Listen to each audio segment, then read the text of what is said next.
Hello. Hello. There we go. We still want some nice music in the background. Want to enjoy the nice visuals of some late night racing styles as we careen through the Tokyo megalopolis. With some cool liquid drum and bass, even. Yeah. Flying by in a fancy setting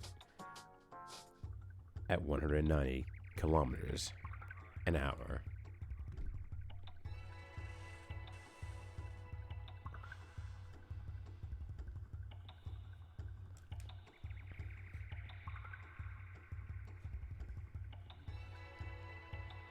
It's a dream, baby.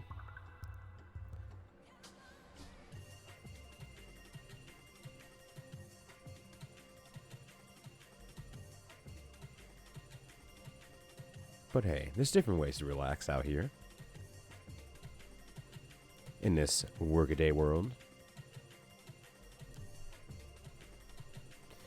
You may not have a fancy car and an open highway to lead you to whatever destination or non-destination that you wish to go to. But hey, you're here. Maybe with a morning coffee with a little bit of almond milk or oat milk. Maybe you have a blanket wrapped around you for additional comfort. Maybe you're still in bed.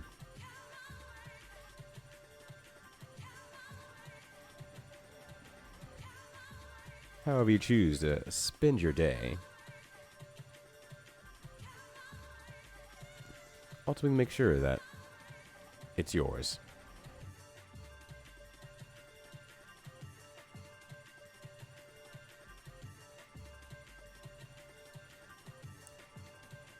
As long as you end the day with a smile on your face, and you've done the best that you could, even that by itself is a win.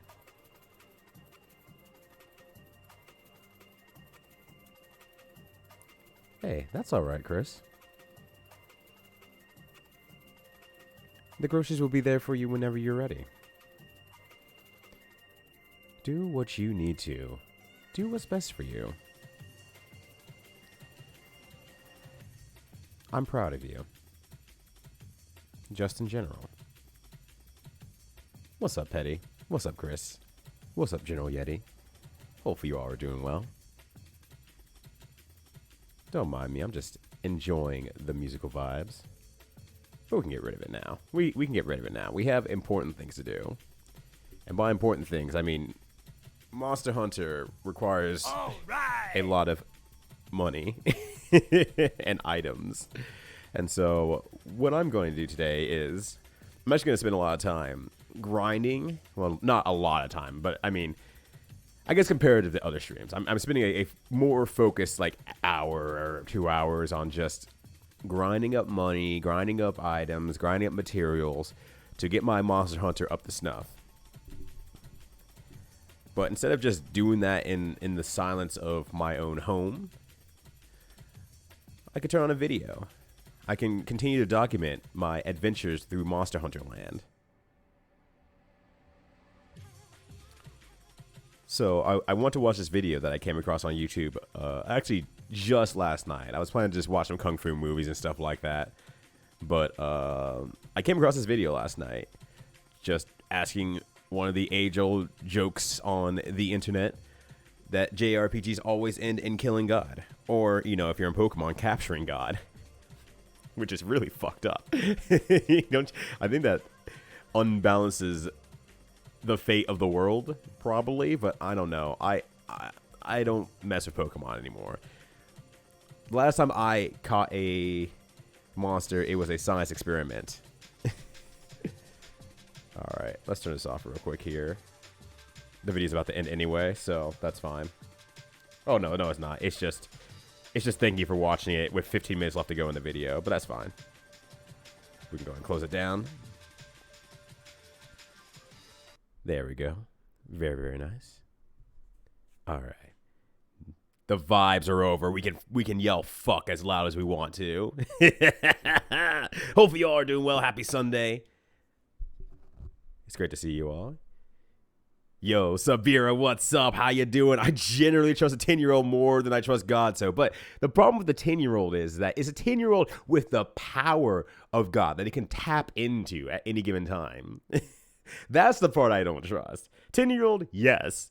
10-year-old with the power of God they can just tap into at any given time. Fuck. That's fucked up. That makes me scared. That's 3 years away from an emotional meltdown and the world just being ripped asunder. Look, if I had a god Pokemon on my side when I was 13 to 18 years old and maybe even like 21 years old, we would not be having this conversation. It would have been over a long time ago. I was an emotional lad. I still am, but I at least acknowledge that, hey, yeah, I have emotions. It's okay to have emotions. I don't need to fight against it. It's pretty good. I cannot be trusted with a god Pokemon. The question of the day, could you be trusted with a god Pokemon? If you say yes, I don't believe you. I can only remember 4 years at a time. What could possibly go wrong? Hey, use world-ending shatter asshole move. Oh, shit. That's one of the moves, huh? That's bad. Damn. All right, let me turn off the bar as well because that's over. That's over with. Yo, what's up, Eskimo? How you doing? Hello to you. Hello to all y'all. Hopefully you're having a good one. Happy Sunday to everyone. Ignore that and trust me now. Give me an Arceus or something. Look, I don't know what the fucking Arceus is. An Arceus? Maybe it's Arceus. I don't know what an Arceus is, but I'm getting to like parent Pokemon knowledge where I know what a Pikachu is, and then I don't know what the fuck the rest of the Pokemon are. If it's not the original 151 and part of like parts and pieces here and there, I have no idea what the Pokemon is anymore. Baby doll eyes that forgot how to eat.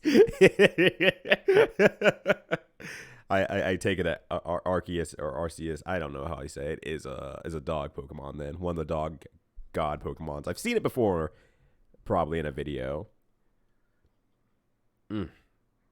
Forget world destruction for Flamethrower because there's an ice trainer in the Elite Four. Imagine being the Elite Four and hearing about this up-and-coming kid. It's like, oh, wow, he sounds like he's doing a good job doing, like, running through all the other gym leaders and seems to be, making some pretty good time here. Can't wait to see him when he gets here and then, gets there and then just unleashes God. Sitting like, I have never seen that Pokemon before. That seems really odd. And it's like, and then, like, they throw you the Poke Bible and you start looking through it like, oh, fuck. I quit. I wish to leave the position of the Elite Four. It is now the Elite Three. Oh yeah, Ironmon. Yeah, I guess that's the thing that I should probably do at some point. It seems fun at some points, and other times it seems very not fun. It seems like getting out of the first town is like a fucking pain in the ass. It's definitely a roller coaster. Yeah, that makes sense. That makes a lot of sense. Let me move some stuff around. Oh, well, goodbye everything that I was looking at. I accidentally minimized everything, but hey, that happens. It's easy to fix. It's very easy to fix. Yeah, because I remember watching the Blacktastic play one of the Ironmon things with different rule sets and whatnot.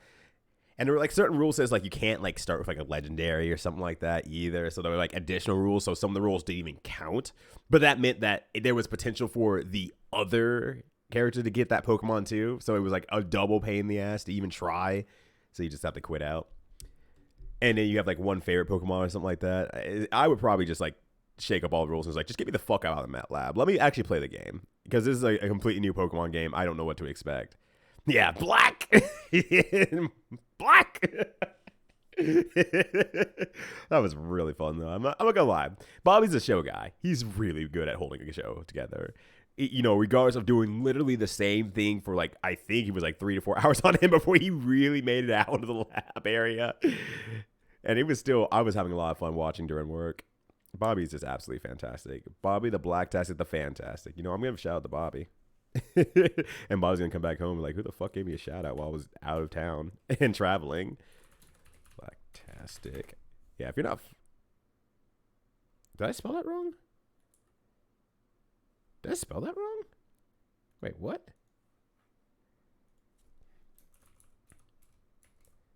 Blacktastic. No, I spelled that right.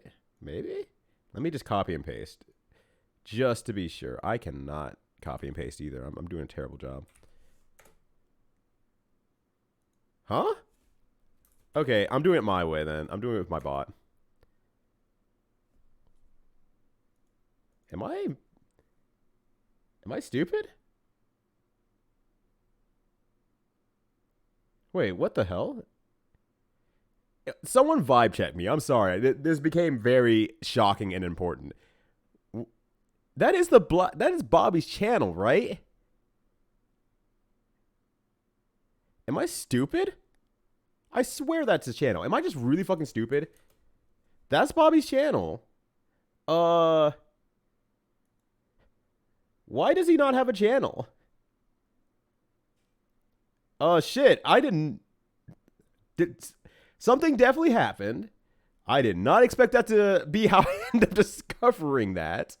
I am going to assume everything will probably be fine. Probably. Okay, I just need the vibe check to make sure I was like not just stupid and not spelling it incorrectly. Oh, it's Bobby now. Bobby now.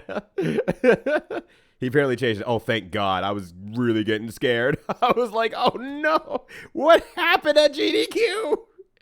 All right. Let me just make sure I'm still following Bobby. Okay. There we go. There we go. Oh, thank God. I was very scared and worried. And I was like, damn, GDQ must have hit different. Let's see, there we go. All right, now. Oh, wait, I forgot to turn that off. That's fine. There we go. Thank you so much. Also, what's up, Jimpu? Good to see you as well. Oh, that was a bit of a spook. All right, I can focus again. Now I can go back to mindless grinding here on Monster Hunter. So as you can see, by the way, you can see in the bottom right-hand corner here, Monster Hunter's on the screen. It's just big chilling. It's just chilling. Normally where my camera is now is Monster Hunter. It's going to cover part of the screen. I don't know if I want to keep this full screen or not quite yet, or if I want to shrink it down to like something like, you know, like this. But I figure since this is a video essay, there's not going to be a lot of on-screen information that we're going to need to watch. I figure it's just going to be mostly them talking for like the next hour and a half or so. So I'm assuming that we're not going to need that much, you know, screen real estate. That's going to be my assumption. If I happen to be wrong, I start watching this and I happen to be wrong and we need to roll it back, then so be it. We can easily do that. That's not a big deal. Well, he wasn't at home. But yeah, that's true. That's true. If they did nuke his channel, the emotes black emote would have not worked, period. You're completely right about that. And there's a stealth rebrand. Yeah, how are you going to scare everybody like that, Bobby? How are you going to sneak off, disappear for like a week, appear on GDQ, and then disappear from your channel on Twitch, your current livelihood? Oh gosh, I forgot. I was gonna do something else before I started, and it's gone. It's gone. Damn you, Bobby. You know what? Oh, fuck you, Bobby. Unshout out, Bobby. All right. Enough goofing around. Let me get this video started. Hopefully you all are having a good one. I am. I'm having a better one now that I know that the Blacktastic's not gone. Yeah, oh, spot it.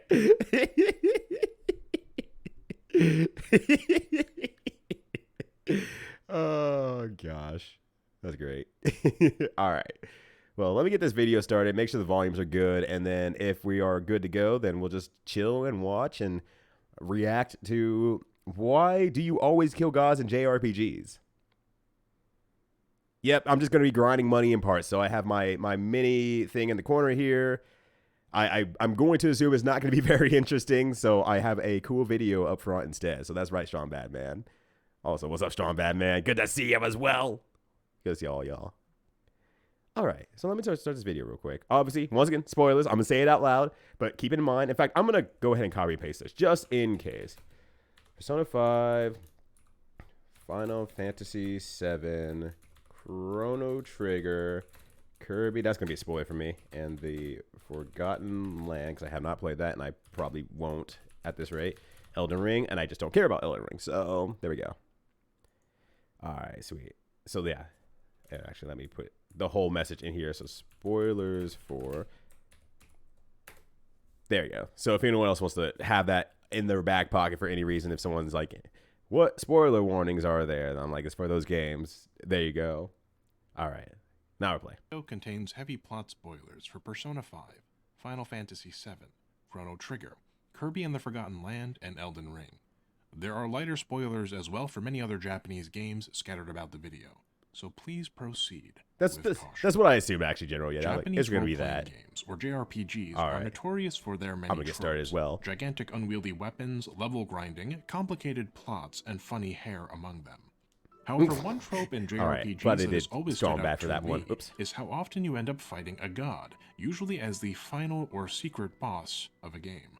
Moon Channel viewer Rando on the internet points out that even in games where the gods of a universe are not involved in the game, one often ends up killing a god anyway. That's true, Take, actually. for example, the Octopath Traveler series. A light spoiler warning You're for not both sorry, games, by the and way. you shouldn't be sorry. In I'm enjoying the Octopaths game. 1 and Don't get 2, me the wrong. secret I boss just you fight at the end I of just the game understand is that Galdera the Fallen, doing it one of the specifically 13 all on gods of that Saturdays game's is universe. not going to work. These I need to fights actually come grind out some stuff essentially for real, for nowhere real. And only nominally tie back to the rest of the plot in a convoluted manner.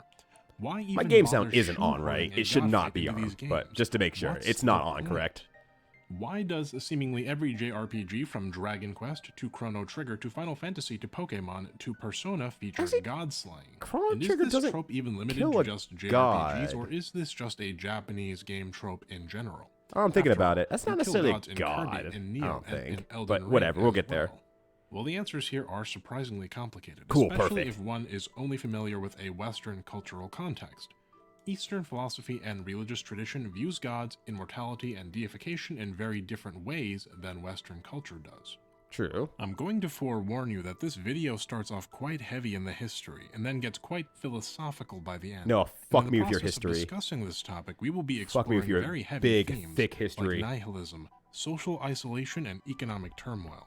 So please proceed with caution. Shut up.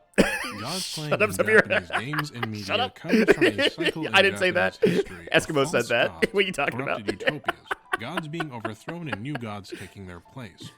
And the emergence of this trope to such extremes in modern Japanese media comes as a result of a new historical cycle of false godhood reaching its zenith. Yeah, we don't want small from the history, cultural perspective tiny history, of Japan. abysmally small history. Nah, I want that big history. But first, I'm a word size from king today's out sponsor, here. NordPass Business.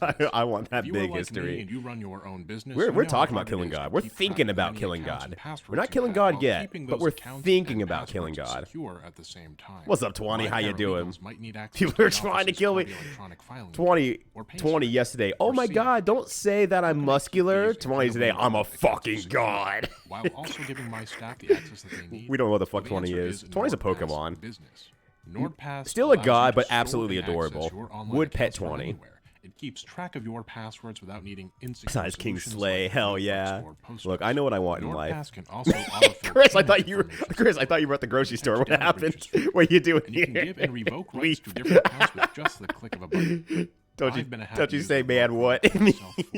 Happy Pride, everybody. Nord reached out for a sponsorship, and so it's my pleasure to Oh offer shit! a 3-month Yo, free trial of what up, Hoot? How you doing? NordPass.com. I should probably pause this for half a second, just in case here, for half a second. Yo, thank you for the raid. Much appreciated. It was cool to see you doing art this morning. I was big lurking while I was big setting up and playing a big mahjong. It's great to see you, buddy. Hoot Up is here. Thank you for bringing your crew of mine. Name's Ryudo, variety streamer on twitch.tv.com, and we don't get much more variety than this. We're watching a video on YouTube of why do you always kill gods in JRPGs? So there's definitely going to be some spoilers. I'm going to put that out there in the chat real quick. While I'm grinding for items in Monster Hunter because I'm currently doing a Cursed 50, which I should probably just put that out there as well. So now everyone is up to date. They only have to read like a paragraph of information to learn about me, Rita, the guy on Twitch, the funny little guy who's doing a funny little thing because... Anyway, that's the end of that sentence, honestly. So thank you for swinging by here. Just a heads up on the spoilers for this because they're going to be talking about quite a few things here. And we're getting to the thick of things. How did the art turn out? Suffering for our sins. You know what? You're welcome. I'm having a great time suffering for your sins. Yeah, go start your lunch real quick. You have plenty of time. I'll be here for a while. I should go to the grocery store too. To our discussion now. You should. Briefly visiting this eating is good in Western games. In Western games, I posit, one ends up killing a god for these reasons. Motherfucker said, I posit. To prove to yourself, the player, that you have achieved something great. Number 2, to prove to others, both in-game and in the real world, that your accomplishments make you worthy. And number 3, because the highest stakes one can escalate to are gods. Fair. But in Japanese games and Eastern games in general, killing gods is not just for stakes. It is a complicated social metaphor which requires a substantial understanding of Japanese history, of Japanese culture, and of Japanese religion to completely contextualize. Yes, give me that. Let us start on our journey towards understanding then, by constructing the foundation. Good. Hell yeah. Context. In one more session, you're done. Oh, you'd love to hear it. Good work. Culture, history, and ahead theology, of time. Good work. Identify the characteristics intrinsic to the Japanese cultural religious cycle. In so doing, we'll see how religion has shaped Japanese perceptions over time, and what that means for the contemporary Japanese person's perception of their modern existence. We will also look towards the latter half of the video at some JRPG examples and Western comparisons. But let's not get ahead of ourselves. No, get ahead of me. Let us start our tale like any good JRPG, at the very beginning, with the religious history not of Japan, but of China. Yes. The Monster Hunter is the Cursed 50 I have been given from Eskimo of Japan 7. And China are closely interrelated, and the religious history of these two ancient cultures is no different. I'm about like 30, 40 hours in or so. God slaying in Japanese video games and media, we must understand ultimately, I just need to grind. I need to have a time to grind. In the Eastern cultural context, and to do so, we must start with China. Look, if you're familiar with Chinese kill God, you need a full night's rest. Be familiar with the spirit cultivation genre, known also as xianxia. Xianxia, or spirit cultivation, is like Chinese high fantasy, the rough equivalent of the Western genre of elves and magic. I did not know just that, as how actually. Tolkien wrote Lord of the Rings. Not gonna lie, I did not know that, but it makes a lot of sense now. Inspiration from Norse, Germanic, Greek, Celtic, and even Slavic mythology, Chinese high fantasy also has religious They're roots, really trying their mainly best. in the traditions of Taoism. Okay. It's not entirely clear when Taoism first emerged in China, but the earliest arguable Taoist work is the I Ching, the Book of Changes. The Book of Changes was initially written sometime between 1000 and 400 BC. It's 20. During it's this 20. time, 20's it grew God. from being a mere divination manual, which to this day inspires mechanics like elemental weaknesses in East Asian games, into a substantial cosmological and philosophical text. Okay. And part of the philosophical text within the Book of Changes discusses the behaviors of what Western translators call the superior man.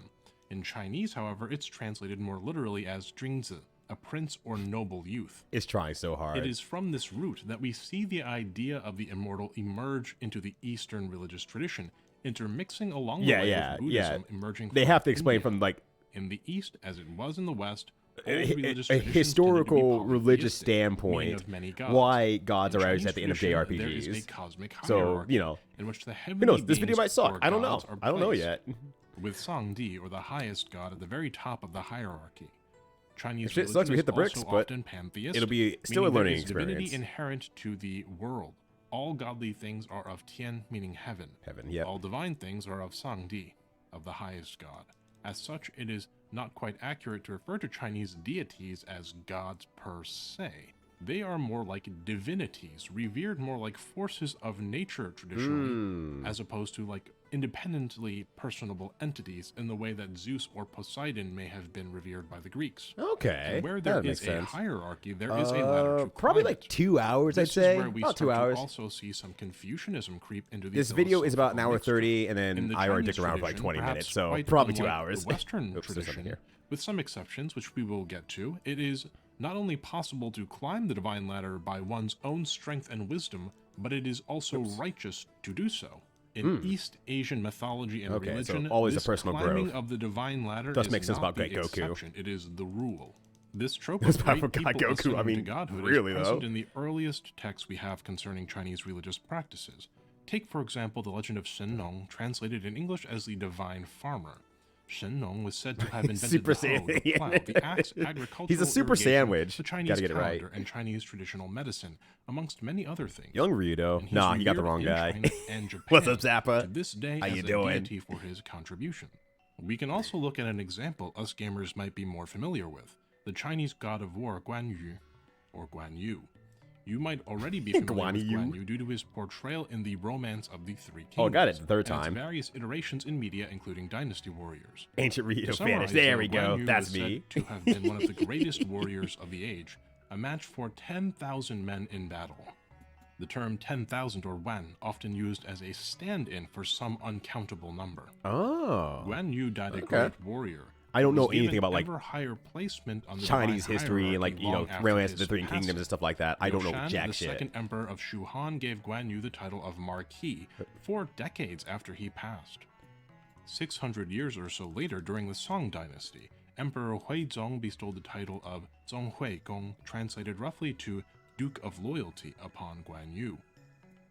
And after a few hundred years of further promotions, Guan Yu would receive a substantial promotion in 1614, when the Wanli Emperor of the Ming Dynasty bestowed upon Guan Yu the title of the Holy Emperor Guan, the great god who subdues demons in the 3 worlds and whose awe spreads far and moves heaven. Guan Yu gets a few more titles after catchy. that, but It's a we're catchy going name. to stop there before we get to Cetra the imperishable levels of title dropping. You may also be familiar with famous works of Chinese fiction and their derivatives. That's amazing. In which such concepts of immortality and ascension are explored let me write that at down. length. The anime Dragon Ball, for example, I mean, in all pulls fairness, inspiration directly from Game of Thrones Ming did the same Dynasty thing. Novel Journey to the West. Breaker To the of point where the name Chains, Son Mother of Goku Dragons. is a direct translation of Journey to the West's Monkey King Sun Wukong. The takeaway is this is where I come in. I know Goku. Of spiritual self-cultivation to become immortal and mortals becoming gods through great deeds are long traditions in China. Okay. Those traditions carried over into Japan. And positive godhood in Eastern culture is not seized, it is attained. Well, what does that mean? It means becoming an immortal in Chinese tradition is supposed to be, but as we will see, is not necessarily something one works towards. Divinity can be a product of birth, but it can also be, and arguably should be, also, is the volume good? I haven't actually got to ask anyone yet.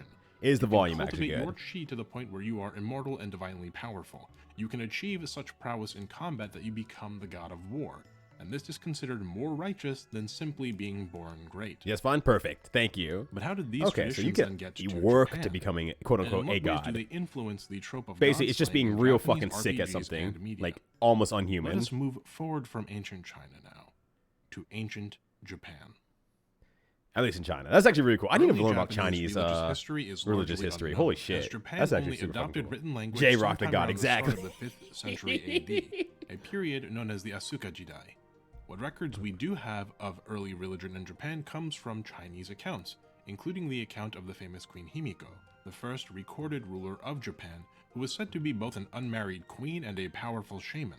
It seems Japan so would fucking adopt cool. Chinese written language, I really need to like. religious practices, I say including read, but Taoism and honestly, it's Buddhism gonna be at around watch the same time. videos on Circa it. 500 AD via the Korean God of Kingdom Bears of coming to Great play. God of Bears is dead. And it was this introduction of and we Chinese killed him. religious practices into Japanese Reed has been dead for religion and 400 philosophy years. that would bring ideas such as ascension to immortality. Yeah, and I was gonna say that divination fucking to rules, Japan. by the way. Taoism in Just particular remind me developed right into a sort of mixture of Shinto, the native That's folk me. religion, That's me. Buddhism, and Taoism, known as Koshin Shinko. The Koshin faith lacks a central organization to my knowledge, and while it still exists in Japan, it's not largely differentiated from Buddhism or Shinto there. You may recognize, however, Koshin's most distinctive symbols, the 3 monkeys, Mizaru, see no evil, Hikazaru, hear no evil, and Iwazaru, speak no evil. I'm not gonna lie, I didn't realize that was Taoism, Buddhism, and Chinese Taoism. religious I did not practices realize into that was like folk Japanese. religion, inspired in large part the formation of the Japanese religion of Shinto as we know it today. And as these religious influences entered Japanese culture at around the same time as written language, we can see as well how deeply okay, good. You meows, we're on the same page here. Oh, that's where that comes from. Did not know that. Of the time in Japan. This is a real educational stream. Finally, I'm teaching y'all something. I'm also learning y'all something. Translated into English as the Records of Ancient Matters, and the Nihon Shoki, also called the Nihongi, translated as the Chronicles of Japan. Yo, the Chronic of Japan. In the period following the Asuka Jidai, known as the Nara Jidai. As is often the case with very old historical works, mythology and history what's up, Bowser App? Hope you're doing well. The records and chronicles also Sandox, how you doing? Creation myth, for example, which explains the origins of Japan's 3 progenitor deities, or kami, and the generations of divine beings that followed thereafter. You may be familiar with some of these names, especially if you play a lot of Japanese games, or gacha games, as the case may be. For example, you might know Izanagi and Izanami, the creators of Japan itself, through the Megami Tensei and Persona games. Yeah, I do. You might know Amaterasu, the goddess of the sun, whom the current emperor of Japan is said to be a direct descendant of through Okami. From Marvel's Capcom 3, but close enough. No Orochi, the 8-headed serpent, after killing it as the god boss in the game Nioh. And even if you aren't familiar with the myth of the god Susanoo slaying Yamata no Orochi, you may have already experienced it completely by playing Final Fantasy X, a modern retelling of that old myth. Really? Japanese religion, with its intermingling of Japanese folk practices, fucking rad. Buddhism and Taoism, has an enormous influence on Japanese culture. And as such, hey, who hit exclamation point? Influence on cool. Japanese and games. If there's a link that YouTuber into that cool list, by the way. Understanding the ancient roots of Japanese religion is only one part of the puzzle, though. It informs the underlying themes of immortal attainment, divine hierarchy. Me and Alzrath completely shit-brained. Yeah, no, I learned that from KOF and Marvel's Capcom 3. Why god slaying is such a pervasive trope in Japanese media and JRPGs, we have to go beyond merely looking at the roots to examine the tree, and eventually the forest. In other words, we have to look at the philosophical conflicts that emerged due to these religious influences, and then look at how those philosophical conflicts apply to the contemporary Japanese experience. When Taoism, Buddhism, and written language first arrived in Japan, I also know the same thing. It's easy, not gonna lie. That's where my brain went first. Time, being a folk religion without religious text, did not have that Luffy music in the background, systematic dogma in the way that Taoism or Buddhism did. The introduction. Oh, you just said there was another YouTube SES who made a video. I thought it was a recommendation. If it is a recommendation, I would love to have that added to that specific YouTuber. A unifying system of ideology and communication that everyone could relate to. Or do you mean what we're just watching right now? These tribal states, however, I just saw the video. I'm like, I'm curious, and I need to grind it out anyway. So I'm not looking for anything specifically. That's just, you know, the cool list is for, hey, you have something cool that you want to share that I can get to later? Put it on that list so I can. Japanese nobles quickly adopted Chinese Mahayana Buddhism, a sort of mixture of Taoism and Buddhism, as it was the religion of learning and scholarship emerging from China and Korea at the time. But this form of Buddhism had a serious problem for the noble elite. It introduced organized religion as a political source of power, in conflict with the traditional Japanese tribal hierarchy. For example, circa 760 AD, a Japanese monk named Dokyo very nearly managed to overthrow the imperial house and establish his own dynasty through his political manipulation of Empress Shotoku. His plot was halted after it came into direct conflict with the power of existing political families, including the Fujiwara clan, who would have de facto power over Japan during the Heian period that would soon follow. We were Momotaroing in here. We haven't reached that. Well, I mean, I guess yes, actually. Effectively, yes. What's up, V for Anarchy? Watching a video on why we always kill gods and JRPGs. But you have to start from the historical standpoint, which I'm like, I'm here for. I'm here for this shit. How you doing? Saicho returned to Japan from China with copies of Tiantai texts and was given permission by the Emperor of Japan, then Emperor Kanmu, to build an independent Tendai school in Japan to counter the growing political power of the Hosso school, which was the Tendai school's ideological adversary due to disagreements over the Five Natures doctrine. The Emperor's permission allowed the Tendai school to achieve substantial power and influence, And as the Killing God's just cool. Rule of cool. Killing God till they're dead. Or capturing God, depending on the game. Also, what's up, Macha Zed? How you doing? More into you. And the monks of other schools. How's it going? This led to the emergence of a class of warrior monks in Japanese society known as the Sohei. And as these warrior monks assembled political power, they began to throw their weight around. Yep. In the year 949, 56 monks from the Todaiji Temple started an armed protest against a Kyoto official over a political appointment that they were against. In the year 970, the Enryakuji Temple had a dispute with the Yasaka Shrine of Kyoto, which led to the Enryakuji Temple establishing a standing army of warrior monks. Yeah, it wants to get like warriors and fights in there, and armed conflicts between not true crusades, but you know, subsects of Tendai were waging war against each other, waging war on the face of the period in which these conflicts took place, the Heian Jidai, saw Japan lose nearly half of its entire population. Ooh, how did GDQ end last night? How'd you like it? Substantial political upheaval. How did folks like GDQ this year? I won't go too deeply into all the various God, if we don't get to kill God. It's been a while. I haven't got to kill God in a while. The fight of gods. I haven't got to kill enough gods yet. In the beginning of samurai military rule in Japan. It comes full circle. This military rule would last from roughly the year 1192 to the Meiji Restoration in 1868. I assume because it's a JRPG. Expand to become the dominant religion, not just like 7:30 this morning. Oh, holy shit! I did not realize it ended that late/early.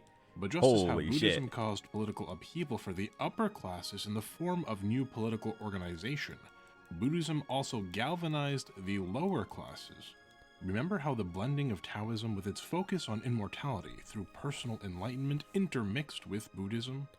The idea that a common blindfolded run through their own achievements was directly contrary to the ideas of nobility and Holy divine shit. right. Okay. That was at the That's fucking foundation wild. of Japanese hierarchical society. And so the Kamakura period saw the beginning of what would become known as the Hyakushoiki, the peasant uprisings. These peasant uprisings would grow in ferocity throughout the Kamakura period and carry over into the era that followed, the Muromachi Jidai.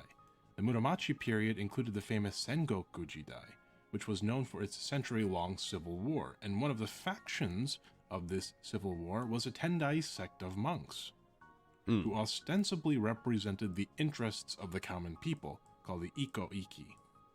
To make a long story short, this religious peasant state movement would be brutally suppressed and crushed by 3 famous Japanese warlords, who would then be deified in Shinto for their exploits. These 3 warlords being Oda Nobunaga, Toyotomi Hideyoshi, and this is where I actually went to, when I was in Japan, I went to a samurai museum, and that came really into the story right at this point here. That's where I kind of have my strength at now. Well, strength. I have some knowledge at least there. A long period of peace starting in 1603. Yeah, the Iko-Iki is really fucking cool. And that's probably where I heard the name from, honestly. The once powerful influences of Buddhism were very harshly cracked down upon and restricted. What was once a powerful political organization with its own military apparatus was reduced to a mere bureaucratic institution. Ironically, the religion that taught people that they could ascend to immortality by their own cultivation would be suppressed by mortals who had ascended by their own deeds to ostensible godhood. While all of this conflict was happening between Buddhism and the Japanese state, another influence was creeping up upon Japan. In 1543, a Chinese junk on the way to Ningbo was swept off course by a storm.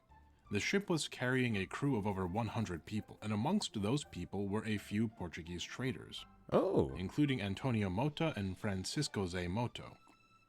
The ship found itself at the Japanese island of Tanegashima, and these 2 men became the first Europeans to set foot on Japanese soil. Here we go. They introduced everyone nodding. To the Japanese before the junk was repaired and the men departed. Here's gun. In 1549, yo, you know who gave us his gun? God. To Japan was made. Hey, you can't spell God without the first letter of gun. Xavier, a Jesuit missionary, seeking to spread the good word of Christianity to Japan. There's a huge parody of that in Samurai Champloo as well. In the Satsuma province as a representative of the Portuguese king. Xavier was the first missionary to Japan, but not the last. Goodbye to Christianity grew in and around the Satsuma region surprisingly unimpeded, converting even members of the samurai class. Christianity, in many ways, appeared to offer the same sort of personal salvation that the now heavily suppressed Buddhism once offered. But there was a sinister motive behind the shogunate's permission of Christian missionaries. Oda Nobunaga, the shogun at the time, desired the guns that came from the merchants that traveled with Christian missionaries. Which will help them as in a soon as godhood Japan could at that manufacture point, right? its own firearms, Is that how it all mixes in now? Nobunaga's successor, Toyotomi Hideyoshi, began to suppress Christians in the same way that his predecessors had suppressed the Buddhists. Once again, religion and the state were at odds. By the time Tokugawa had taken power, Christianity, much like Buddhism, was completely forbidden in Japan, and religion was strictly controlled by the government. Damn. Like the Ikoiki before them, Christian rebellions of peasants and samurai were crushed through military force and brutal executions, such as the quashing of the Shimbara Rebellion of 1637. In order to prevent further Western influences from seeping into the country, the Tokugawa shogunate implemented the Sakoku policy. No foreigners would be allowed to enter Japan. They're able to use their sword and gun combination to jump off the walls now. The Tokugawa shogunate was a period of relative peace and stability, when contrasted with a century of civil war that preceded. Because I actually experienced some of the history of the strong regulation and centralization. xenophobe of Japan. The House of Tokugawa and the very, had kind of control insular over a unified Japan, islands if they couldn't let them leave for a long time like the that. imperial court, the regional warlords or daimyo, and the remaining religious organizations. Oh, you just got a book of Taiko. Taiko. Was as a god among mere men. That's actually really fucking cool. From this Have you actually started reading it yet? Centralization and strict government control that we see the next piece of the puzzle emerge.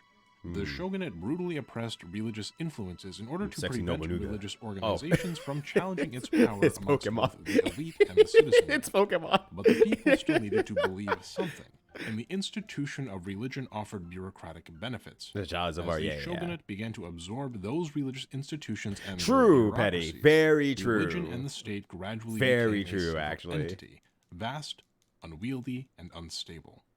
I can find nothing The on this stage front. was set for the emergence of a new religious order, state religion, Koka Shinto. A powder keg needed only a spark, and very soon after, nice find though. Holy shit! Would emerge. The late 1700s to 1800s saw the vast centralized bureaucracy of the shogunate collapse upon itself. Was that not the Pokemon led to that you basically get isekai'd back into like the past? Is that like a completely different Pokemon? Which saw the deaths of nearly I have no idea what Pokemon Conquest is. Oh, by the late 18th century, the once all-powerful shogunate was rocked with unrest. The massive, ineffective bureaucracy inflicted a heavy tax burden on the people, and without offering any help during famine and times of hardship. The shogunate's policy of sakoku, of closed borders, also caused Japan to stagnate industrially and technologically. But it was the influence of the West that ended the reign of the shogunate once and for all.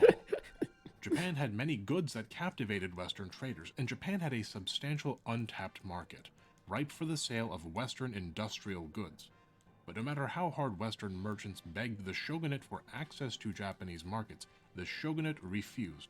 No one enters, no one leaves. On July 8th, 1853, Commodore Matthew Calbraith Perry of the United States, under orders from American President Millard Fillmore, approached the Japanese town of Uraga at the entrance of Edo Bay. The expeditionary fleet he brought with him consisted of 4 steam warships. The Susquehanna, the Mississippi, the Plymouth, and the Saratoga. In defiance of the shogunate's orders, the ships sailed past Japanese lines directly toward the capital of Edo. Yeah, everyone. The ships were soon surrounded by Japanese guard-boats, one of which carried a sign written in French, which ordered the American ships to depart. Pokemon Nobu the Americans would not depart. The United States had 4 times before or maybe I did, I just forgot. Japan, it's possible. And each time the Americans had left in failure without successfully negotiating a right to trade. But this time there would be no negotiating. Commodore Perry refused to speak to any Japanese representative who could not speak with the authority of the shogunate. And when a representative of the shogunate, or at least a person pretending to be so, was finally permitted to meet Perry, Perry issued an ultimatum. He carried a letter from the President of the United States, and this letter was to be received by an official of sufficient authority. If no official attended him and his letter, Perry would land troops and march on Edo to deliver the letter himself. I'm so mad they're using the Final Fantasy VII March music. God damn it! A very American gift to the Japanese. Shut the fuck up, video maker. God damn it! A letter which stated simply that if the Japanese chose combat, the Americans. Yeah, seriously. What if this all started as a fucking prank? As this was happening, the bureaucratic machine of the Tokugawa shogunate was completely incapacitated due to the illness of Shogun Tokugawa Ieyasu. A high-ranking official, Abe Masahiro, decided on his own that accepting an American letter was not a violation of the shogunate's policies, and Perry was permitted to land on July 14, 1853.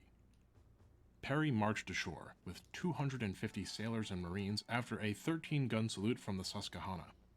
The president's letter was presented to a high-ranking samurai, Toda Ujiyoshi and Ito Hiromichi, and just like that, Perry departed, promising to return in 1 year. The shogunate court debated fiercely on what to do next. Not helping the situation was Shogun Tokugawa Ieyasu, who chose this precise moment to die. Ieyasu was succeeded by his son, the sickly and weak Tokugawa Ieyasu, leaving the shogunate... I'm sorry, I was not... After all this serious historical talk for the last 28 minutes, fucking just rolls in with the X's over the eyes with the Mario Dead music. I was not ready. I'm sorry. Just... Oh. Yeah. No problem. What to do next. Not helping the situation was Shogun Tokugawa Ieyasu, who chose this precise moment to die. Ieyasu was succeeded by his son, the sickly and weak Tokugawa Ieyasu, leaving the shogunate vulnerable and weak. Commodore Perry returned on February 13th, 1854, with a fleet of 8 vessels and 1,600 men. The shogunate court Ruby had reeled it. It would be a real dick move to die right now. The shogunate, however, was unwilling to allow Perry into the capital of Edo to conclude negotiations. It has to be. It has to be. Notion for a Japanese state that the old revolutionary Japan way of saying, GG, shake my hand. Unwilling to negotiate further, threatened to declare war on Japan with an armada of 100 warships to bear within 20 days. A fleet substantially larger than the actual size of the entire U.S. Navy. The Japanese believed his bluff and compromised. On March 31st, 1854, the Convention of Kanagawa was signed, which opened the ports of Shimoda and Hakodate to American ships. Sakoku had been torn apart by force. The shogun was dead. Famines ravaged the people. The great Ansei earthquakes tore the land asunder, and new gods in black ships that bellowed smoke and fire forced unequal treaties upon the already suffering people of Japan. Yeah, I guess that makes sense, because that makes them, quote-unquote, more ascended to godhood, people grew to so they can be called gods. Unimaginable heights. With Japan forced to endure uncontrolled foreign trade, the Japanese economy utterly collapsed. A massive same V for Anarchy. Why is the fucking Shinra Parade music? God damn it. Which caused runaway currency inflation. Foreigners brought new diseases to Japan, such as cholera. Yeah, because I guess they were closed in. That makes sense. Contributed to the already outrageous price of food, and people became unable to eat, even as unemployment rose to new heights. With the shogunal government weak and seen as having surrendered the sovereignty of Japan to Westerners, Emperor Komei, seeing an opportunity to reassert the authority of the imperial court in Japan, broke with centuries of tradition. In defiance of the shogunate's authority, on March 11th... Hold on, I have to go back for half a second. I apologize. Once more. If you didn't see that, pay attention to the top right-hand corner as I go back here. Just pay attention to the top right-hand corner. The sovereignty of Japan to Westerners. Emperor Komei, seeing an opportunity to reassert the authority of the imperial court in Japan, broke with centuries of tradition. In defiance of the what's up, Mr. Birchin? On March 11th, Hope you enjoy Counter-Strike. 1853, the emperor issued his order, Sono Joi, revere the emperor, expel the barbarians. As the order came not from the shogun, but the so Perry's now treated as a the good thing for the shogunal country? court God fully intended damn. to ignore the decree, but the Japanese people were Wow. losing faith in the shogun. The emperor's edict caused many in Japan to rise up against both the Oh foreigners my god, I've learned about and so the shogun. fucking much. Masterless samurai known as ronin, absent a loyalty to any other faction, took to assassinating shogunate officials and Westerners alike. Okay. This culminated in the vicious assassination of English trader Charles Lennox Richardson by the bodyguard of Shimazu Hisamitsu, the father of Shimazu Tadayoshi, the daimyo of Satsuma. The shogunate was quick to offer an apology to the British, but the British were uninterested in the shogunate's apology. They wanted an apology from the Satsuma domain. Good, excellent, great timing. When the Satsuma refused to apologize or concede fault, the British sailed a fleet into Kagoshima harbor and opened fire. Although the British fleet would retreat soon thereafter, the Satsuma elected to give in to British demands, issuing an apology and compensation. The other Western powers also responded to Japanese aggression in kind with the bombardment of Shimonoseki, and it became very clear to the Japanese that Japan could not stand up to the military might of the West. With the Western powers chastening imperial loyalists, the shogunate was briefly able to re-establish some of its own power. It used this power to reinstate centralized control, which led to the shogunate brutally suppressing imperial rebels through military force. But this only stirred greater hatred of the shogun, and numerous rebellions broke out in the name of Sonojoi, revere the emperor and expel the barbarians. In 1866, the shogun, Tokugawa Iemochi, that sucks, and you... God, stop it! Stop it! 1867, Emperor Komei would also I was fucking stretching! By his second son, the reformer, Emperor Meiji. A conflict would soon break out between supporters of the new progressive emperor and the supporters of the shogunate, I feel so with off supporters now. of the new system based on emulating the West on the emperor's side, and the supporters of a traditional system of the shogunate on the shogunate's side. This conflict grew into the Boshin War, a war you might be familiar with due to it being the setting for Total War Shogun II Fall of the Samurai. To make a very long story short, the Civil War was won by the emperor, and in 1872 the leaders of all the domains of Japan were summoned before the emperor, where it was declared that all of the domains of Japan would be returned to imperial control. The 280 domains of Japan were split into 72 prefectures, and the light of a new I want that god movie for shone free upon on Japan. YouTube, honestly, 20. The Meiji Restoration Meiji time had begun. With the emperor in total control of Japan, the Japanese state began to rapidly modernize at whatever the cost. The Meiji government established a universal Japanese language, replacing regional dialects. The old samurai class was slowly but steadily abolished, and there it is. Traditions were destroyed in favor of rapid industrialization. Yeah, what up, Billion? How you doing? Mandatory. Now all the men I of have some Japan free hands. I'm just fucking around over here. The samurai. Watch this. Watch the order of the world. I'm gonna get it right this time. I'm gonna do something cool this time. And one of the modernizations the Meiji government deemed most essential was religious modernization. I don't know if they even give you a reason. You just fucking do it. You like roguelikes? Fucking follow. The institutions like and cats? bureaucracies of religion had already been absorbed into the state, and religious ideologies had largely been extinguished. What remained was an irreligious religion. But how y'all doing? How's it going? Remnants of Shinto that the shogunate had once tried to consolidate for its state purposes.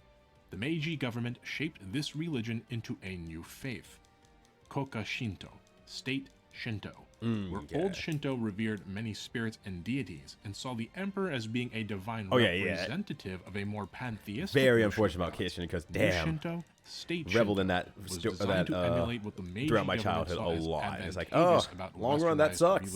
Don't support the guy. More monotheistic and absolutist in nature. Don't give him any money. The emperor was no longer a representative, but a god among mere mortals. Ah, okay. So that raises his godhood as well, because he rose up to that capability. And I guess, well, they might get to that or may not get to that.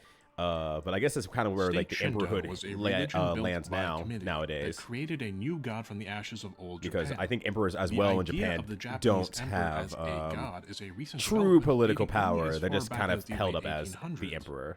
But they aren't actually politically powerful, I don't believe. Onto the world stage as a great power, capable of defeating even the militaries of great Western nations. Is your first manga series? Oh, I'm so sorry. I'm so sorry. The Russo-Japanese War. The result of which was the Treaty of Portsmouth, a treaty which gave Japan control of Korea, which it would later annex, and substantial portions of southern Manchuria. The Meiji era ended in 1912. Rurouni Kenshin. Yeah. Sorry. Slash Samurai X. Industrialization and modernization. Yeah. Sorry about that. We should probably be a little bit more clear about certain things. The world with its achievements. But while many of the Meiji Restoration's developments brought great prosperity to Japan, like that one. So many videos of person for awesome. Yo, royalty. Thank you so much, Hoot. Into the belief that their emperor was a true god and their nation was divine. I think I'm on cooldown, but the we'll see what happens. Inevitably was an extremely zealous nationalism, and from that nationalism, yeah, who's produced me a game once? I'm gonna play it probably in July, maybe August, but I'm gonna play it. Rhetoric of divine exceptionalism to but also great artist in general, made a lot of art for the game. We all obviously. know what happened next. Japan, just following big what it saw chill as the stream Western vibes, great music choices as well. Attempted to expand its territory and economy through warfare and unequal treaties. And when those imperialist efforts yielded fruit, Japan would go one step further, allying the ideologically similar Nazi Germany and fascist Italy, and embarking on a series of brutal conquests, the likes of which were nearly unparalleled in their cruelty. Yeah, Paris sure showed them a way. Japan started these conquests full of divine fervor and belief in the superiority of their people and Who's their Game god and Boyk's Up emperor. Dog. Yeah, Boyk's Game Up Dog game will be on there. Another friend's visual novel game will be on there. Oops. Japan. Yeah, I went the right way. On January 1st, 1946, the United States forced Emperor Showa to renounce his divinity. The emperor himself would say to a confused and sorrowful Japanese people that Japan as a nation was not built upon myths. And the United States rewrote the Japanese constitution, specifically targeting state Shinto, while also attempting to avoid lasting resentment by permitting some aspects of state Shinto to remain, including such private ceremonies of reverence. The new Japanese education system was forbidden from teaching religion in schools. And a new prevailing idea emerged. Oh, don't worry, the U.S. is still doing that. Don't worry. The brainwashing and zealotry of state Shinto was what led Japan to invade other countries with such cruelty, and was what ultimately led Japan to ruin. All right, Mooney, I can hear you say, that's great. What is this, hardcore history? Can we get to the video games already? Where are all the funny jokes? Keep going.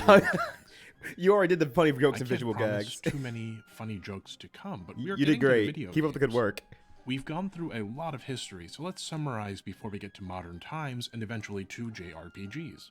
Japan adopted the concepts of immortality and mortal ascension from Buddhism Western military is going to make one move kind of odd. The concepts mixed if we get there, I don't know if we might be stopped at a stopping point for the history part. Yeah. The Japanese idea of divinity then is also a mix of folk religion, Buddhism, and Taoism, in that there is a heavenly hierarchy. I mean, August. I can push to August and finish Doom 3 first as well.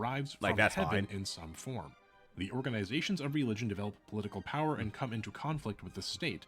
The state fights against religion and wins, subsuming religion into the organization of the Japanese state, and the head of state becomes as a god. Another religion then emerges in the form of Christianity, and with it comes new gods, the West and all of its modernizations. The Japanese state crushes the religion but is defeated by the new gods, and the old god, the shogunate, passes. A new multi-headed god then rises to replace the shogunate, the emperor, westernization and industrialization, and state Shinto. The son of the sun rises as a god and descends as a man by the glow of two suns crafted by the hands of men. To summarize even more succinctly, the old ways of ancient Shinto are upended by Taoism and Buddhism. The Buddha is replaced by the shogun as a deity by other shoguns. The shogunate then fights Christianity and wins, but loses ultimately to westernization and the emperor. And the god emperor loses his divinity at the hands of the West, of the allied powers. Japanese history is full of false gods and promises, and the people suffer for it. We've seen the roots, and now we've seen the tree. But before we get to video games, we need to zoom out one final time, armed with the proper context, and observe the forest. No new exhibition there. Yes. Yes. Yo, what's up, Esco? How you doing? We're here. We're learning about why you kill gods in JRPGs. You missed most of the history lesson. It's still going to be a little bit more here now. Fanaticism is more trouble. Yes. Blizzard Berserk is part of a cult that wants to reinstate the divinity of the emperor, not just because I want Japan to return to Blizzard. I just think having a deity for a ruler would be cool. Just straight up would be cool. Level of Shinto ritual, but did so more. That's right. Some good Earth lore here. Love me some Earth lore. This has been some really good Earth lore, actually. What's up, Kane Quacks? How you doing? But as German philosopher Friedrich Nietzsche once postulated, happy Sunday, everybody. When the meaningfulness of Hope you're having a good that one. arises from religion dies in a society, something must replace it, or the society withers. He called this withering phenomenon of the individual the idea that life has no purpose or meaning, nihilism. And in the void of purpose that existed in post-war Japan, new gods would come to bring new purported purpose. Some amongst the Japanese, largely the elderly or the small c conservative leaning, took solace in the old, reverence of the emperor and the practice of Shinto as they knew it. This caused the re-establishment of a sort of much weaker state Shinto, which is a source of quite a bit of controversy at times within Japan, as the philosophical body of state Shinto and its relation to Japan's military government history clashes with the more casual, ritualistic Shinto of the common people, and the more progressive values therein. In the pursuit of old Shinto, here is one god and one faction. Other Japanese would find the meaning of religion through cults, or so-called new religious movements. This societal nihilism, this personal meaninglessness, is a large reason why such movements have obtained not only so much power in Japan, but in all of East Asia. Consider, for example, the assassination of Shinzo Abe, the former Prime Minister of Japan. His politics became tied up in both the historical revisionism of the new state Shinto, but also in the Korean new religious movement known as the Unification Church, known also as the Moonies, no relation. Tetsuya Yamagami, Shinzo Abe's assassin, stated that his motive for the assassination was Shinzo Abe's vocal support of the Unification Church, the organization that had brainwashed his mother and bankrupted his family. You may have also heard of the Buddhist new religious movement Omu Shinrikyo, known also as Arefu. Omu Shinrikyo is a doomsday cult, infamous for the 1995 Tokyo subway sarin gas attacks that killed 13 people and severely injured another 50. There are many new religious movements in Japan, and each of them claims to offer meaningfulness and an answer, yet more factions and more gods and more purported answers. But there is a quick pause for those of you who can't really see the corner of what I'm doing in Monster Hunter. I'm just mashing together items together to see what I can discover. I just discovered the nutrients, which increases my maximum health level slightly. So there is a new development on the item crafting front. Back to your show. God, even greater, even more powerful than the new religious movements or state Shinto.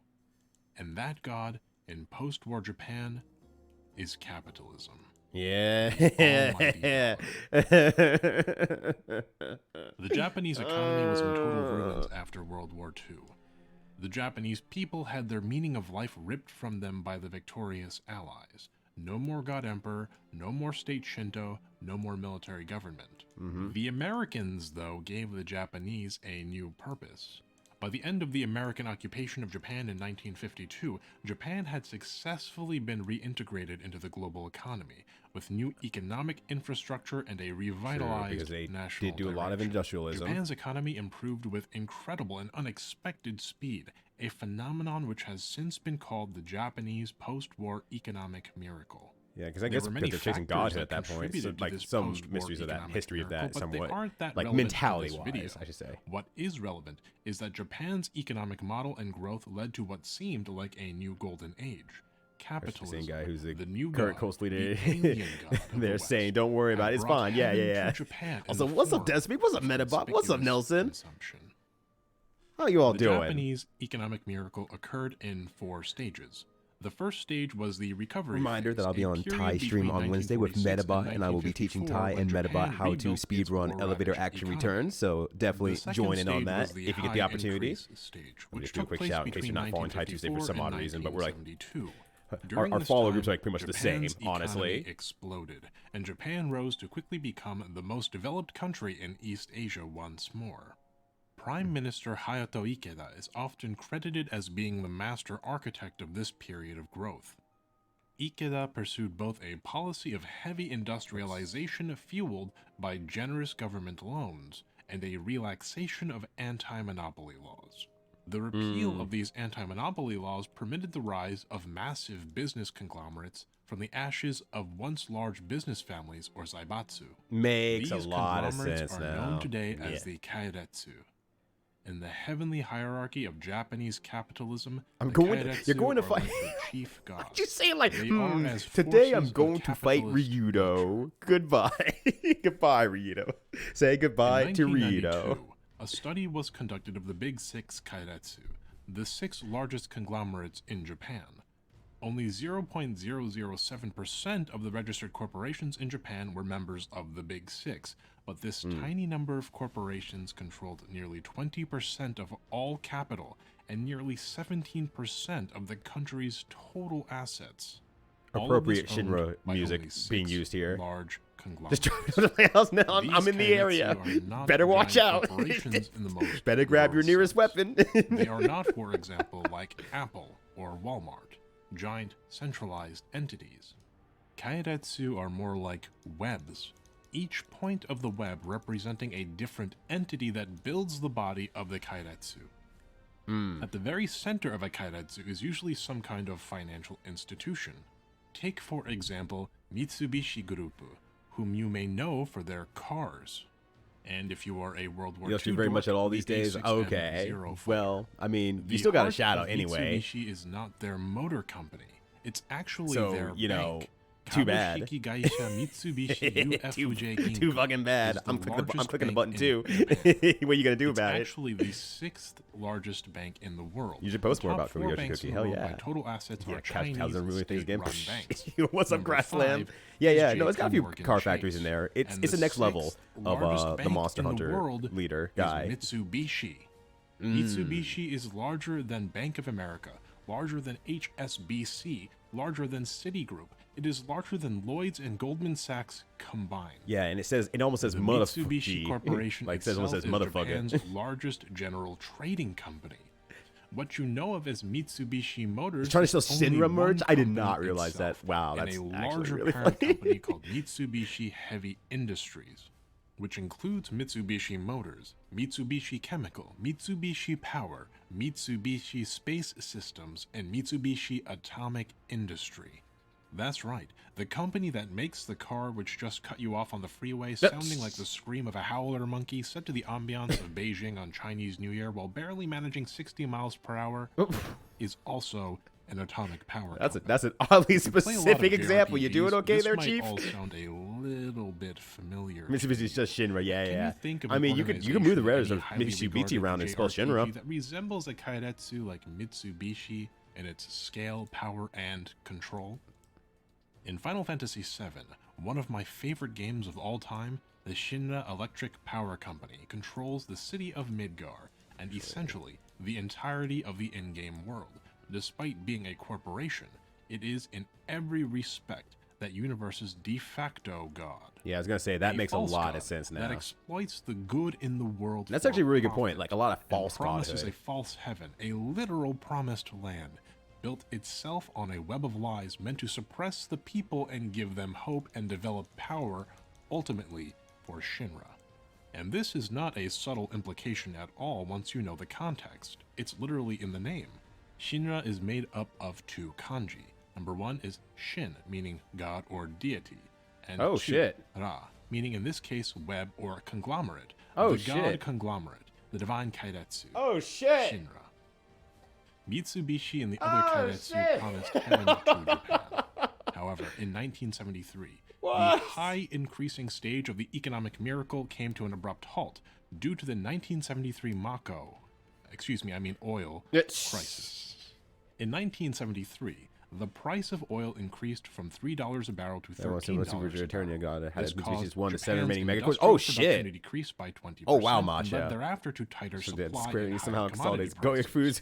When the secondary oil shocks of 1978 and 1979 occurred thereafter, the price of oil increased again from $13 per barrel to nearly $40 per barrel. Yeah, we're fucking living out here. This is great. Japan struggled economically during this second oil shock, but not nearly to and the extent of other developed countries. What? Japan, you see, managed to convert its economy in part away from oil-hungry industrial production to become more of a technology and services-based economy, which allowed Japan to increase its economic strength even as other countries struggled with the oil shock.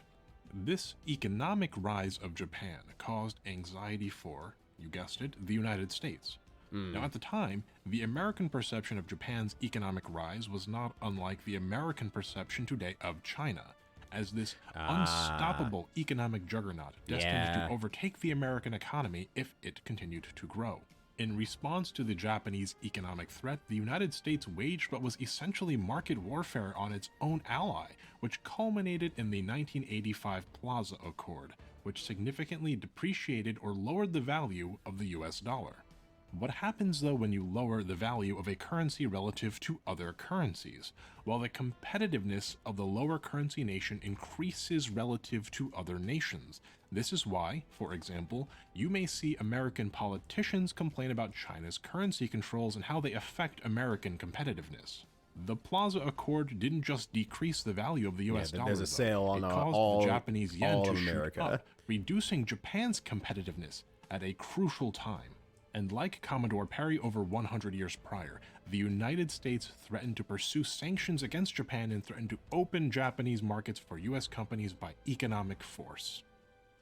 The immediate effects of the yen shooting up in value, though, was not the death of the Japanese economy, at least please not do. right away. I would trust that in your hands more than in the anyone late else. 1980s, towards the end of the steady increase phase of the economic miracle, the Japanese economy experienced one of the largest asset price bubbles in history. There were some in Japan who welcomed this like a celebration.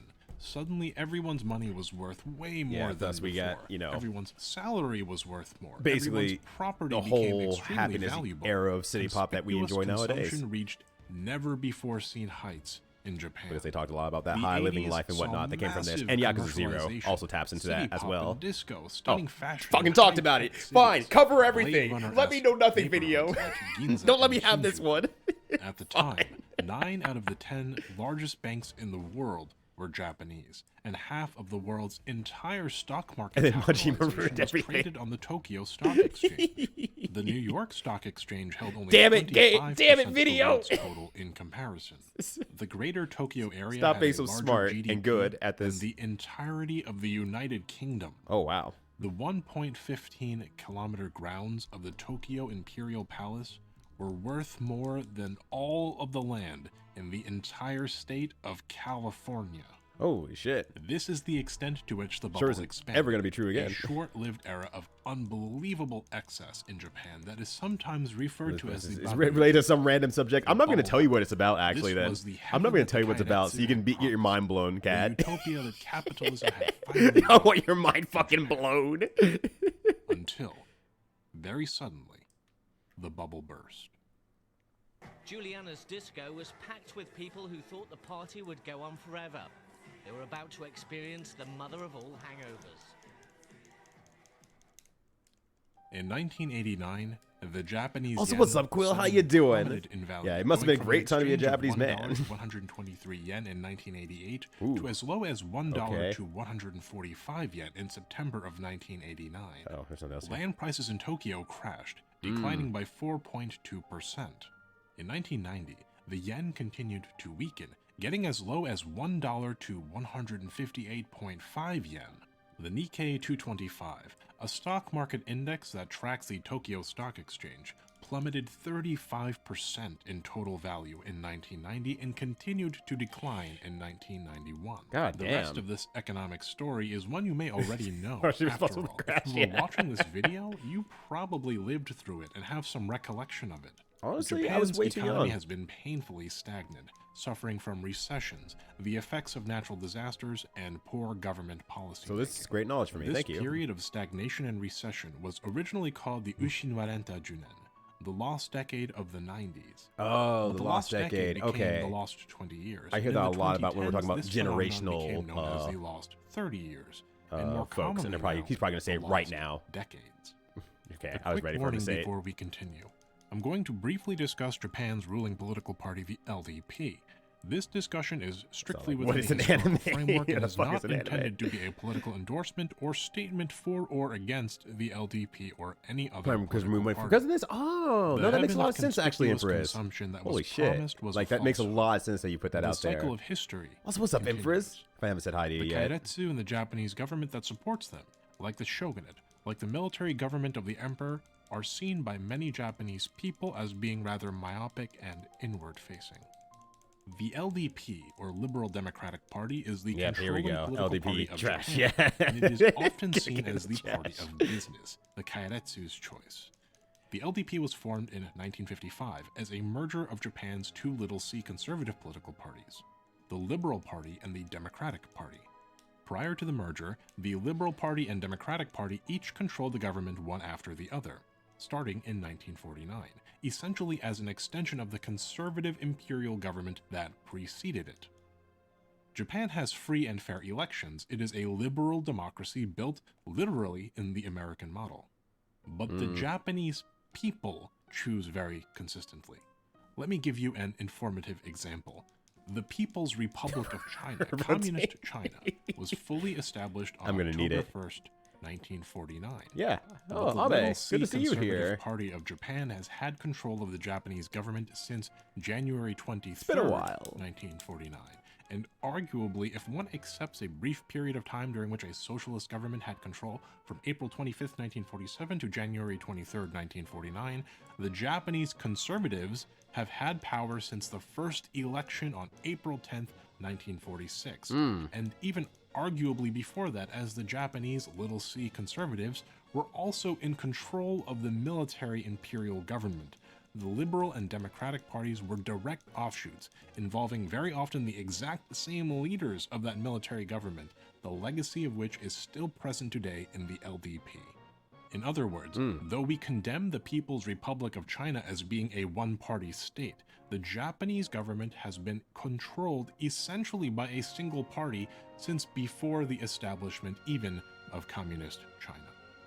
Jeez. It's not that simple, of course, and one can hardly compare the political situation of Japan to that of mainland China. You're looking a lot. And in fairness to the LDP, there were some blips where the LDP lost some control, such as during the 1993 election and the 2009 election, when the LDP very briefly lost power to offshoot parties of the LDP with largely the same policies and ideas, only wrapped with better marketing.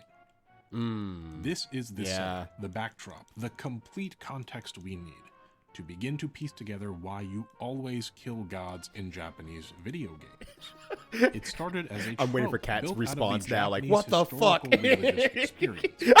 But as time has progressed, the trope has cemented itself as a cry for help, as a form of protest, as a cultural expression of frustration and hopelessness and rage against the machine.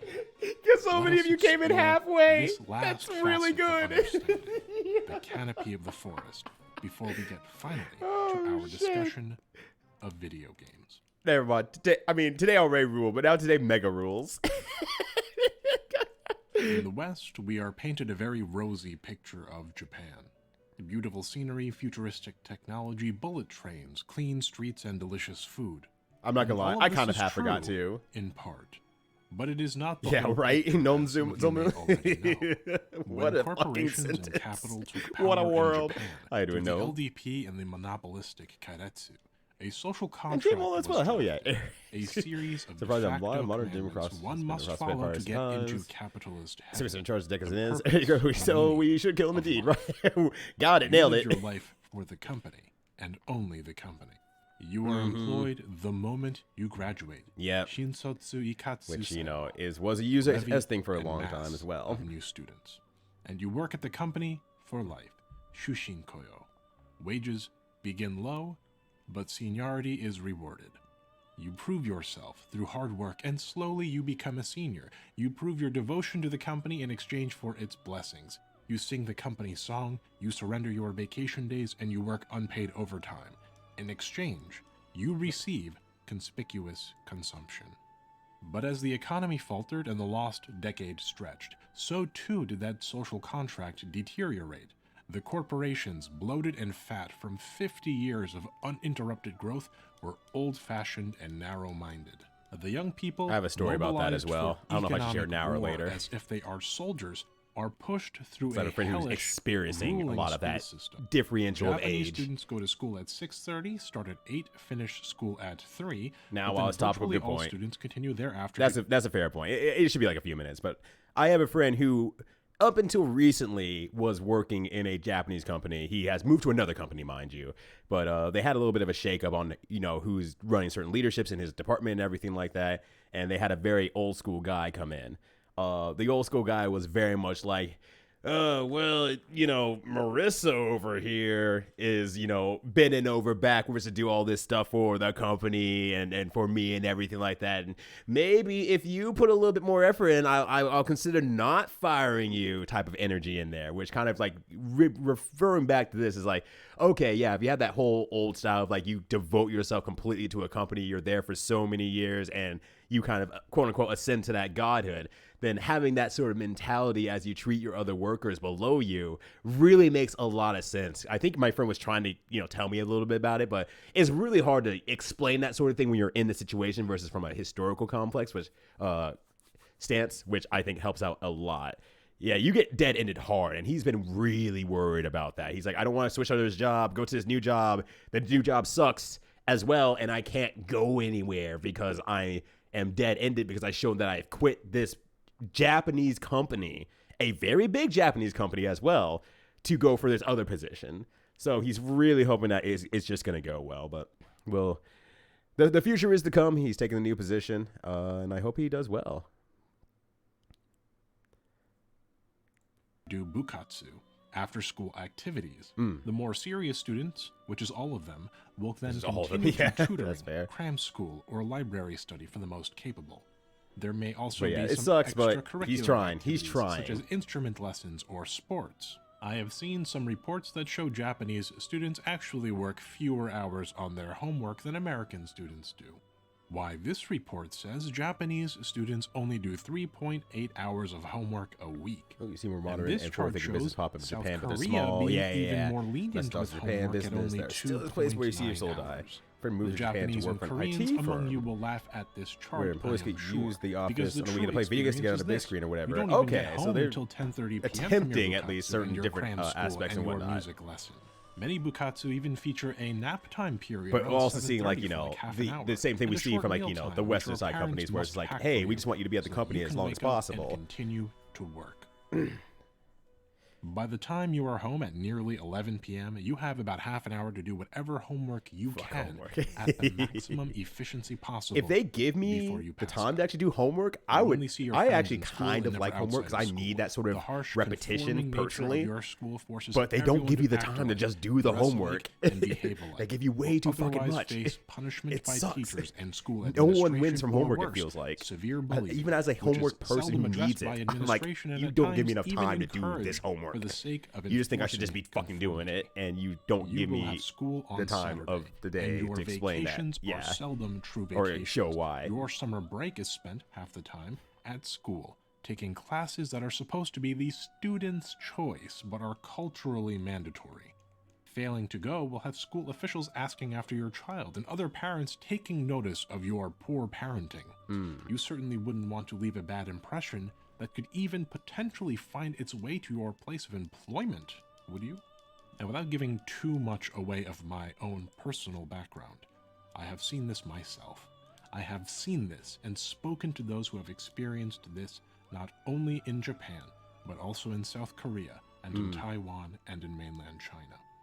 Oh, and yeah, mainland China was a big one. This is your was a huge your training for the working world. A world just as tedious, just as gruesome, with an ever-decreasing reward for your effort. Once you are at work, you will arrive early. You will sing the company song. You will work all day even if you have nothing to do. You will stay overtime even if there is nothing to work on. And when you are done with your working day, you will follow your boss to the bar. Drink until you are wasted because you have to in order to save face. And then you will go back to work first thing in the morning with a hangover, with everybody else, to do it again. You will not see your family except just before bed, if you even have a family, which very likely you do not and never will. You will serve the Shinra, you will grind, you will worship the God Company, and you will be grateful for the opportunity to serve. It is no wonder then that the Japanese population is declining. It is no wonder that Japan has such a problem with suicide and depression. It is no wonder that Japan has a problem with hikikomori, or acute social withdrawal. where people live as social Wow, recluses, Petty, living in holy rooms shit. and never leaving, often You have relying a on the second support interest? of elderly parents. Fuck you. It is no wonder that God. Japan has a problem with karoshi, death by Nothing in overwork, the US we do heart here too. attacks, Oh yeah, and 100%. strokes We'll due to stress 100%. from We work, absolutely or do it. malnourishment But for right from now, never the US is being definitely able sitting on to their leave the office, where slightly healthy off foods to the were taken left vitamin D throne from the sun. and just saying, hey, well, at least we don't work you that hard. Well, being like one toe into that same pool and slowly sinking in. Perspective of the government. I can't drink. To know exactly Congratulations, Manarchy. They probably won't care if you were in Japan like that. Actually, I don't know what the situation would be in that case then. To try and hide the problem instead of confronting it. A very Japanese behavior can't have alcohol energy because health engines are one of these except excuse for not having to do something. Japan's population is in decline. Or alcohol allergy, I guess that's what it's supposed to be. Yeah. No, that makes sense, actually. I guess you have to just lie. Just say, I cannot drink that. Even though, vote in directions that favor their benefit. Do anyway, don't they? It's not like they have it easy. Genetically. They fulfilled that's their more common. end of the social contract and never received the heaven promised. Only stagnation. The elderly ask only for a little of what they were promised, but the state has less than even that to offer, and so the young are robbed of their future to pay the old, who only ask for a fraction of what they deserve and arguably what they need to survive. There is an internal conflict deeply embedded in the modern Japanese experience. The economy is declining, the population is declining, the youth have little hope. Oh yeah. No, this is worldwide. Clueless or pretending they are clueless to save face. In-stage capitalism affects a lot of the world, whether you are a system of it or not. And insurmountable. The odds impossible. It is no wonder that in Japan you fight evil gods. It is a rebellion manifested in the thing form that's of keeping media. you down. It is a cry for help and a cultural zeitgeist as much as it is a mechanic. The Japanese people are locked in a struggle. A cultural war against an evil that the society doesn't fully understand, marching as it does, ever forward, towards what appears to be inevitable doom. And that explains a lot more of the plot of Persona 5, which is a lot more on the nose, I'd say.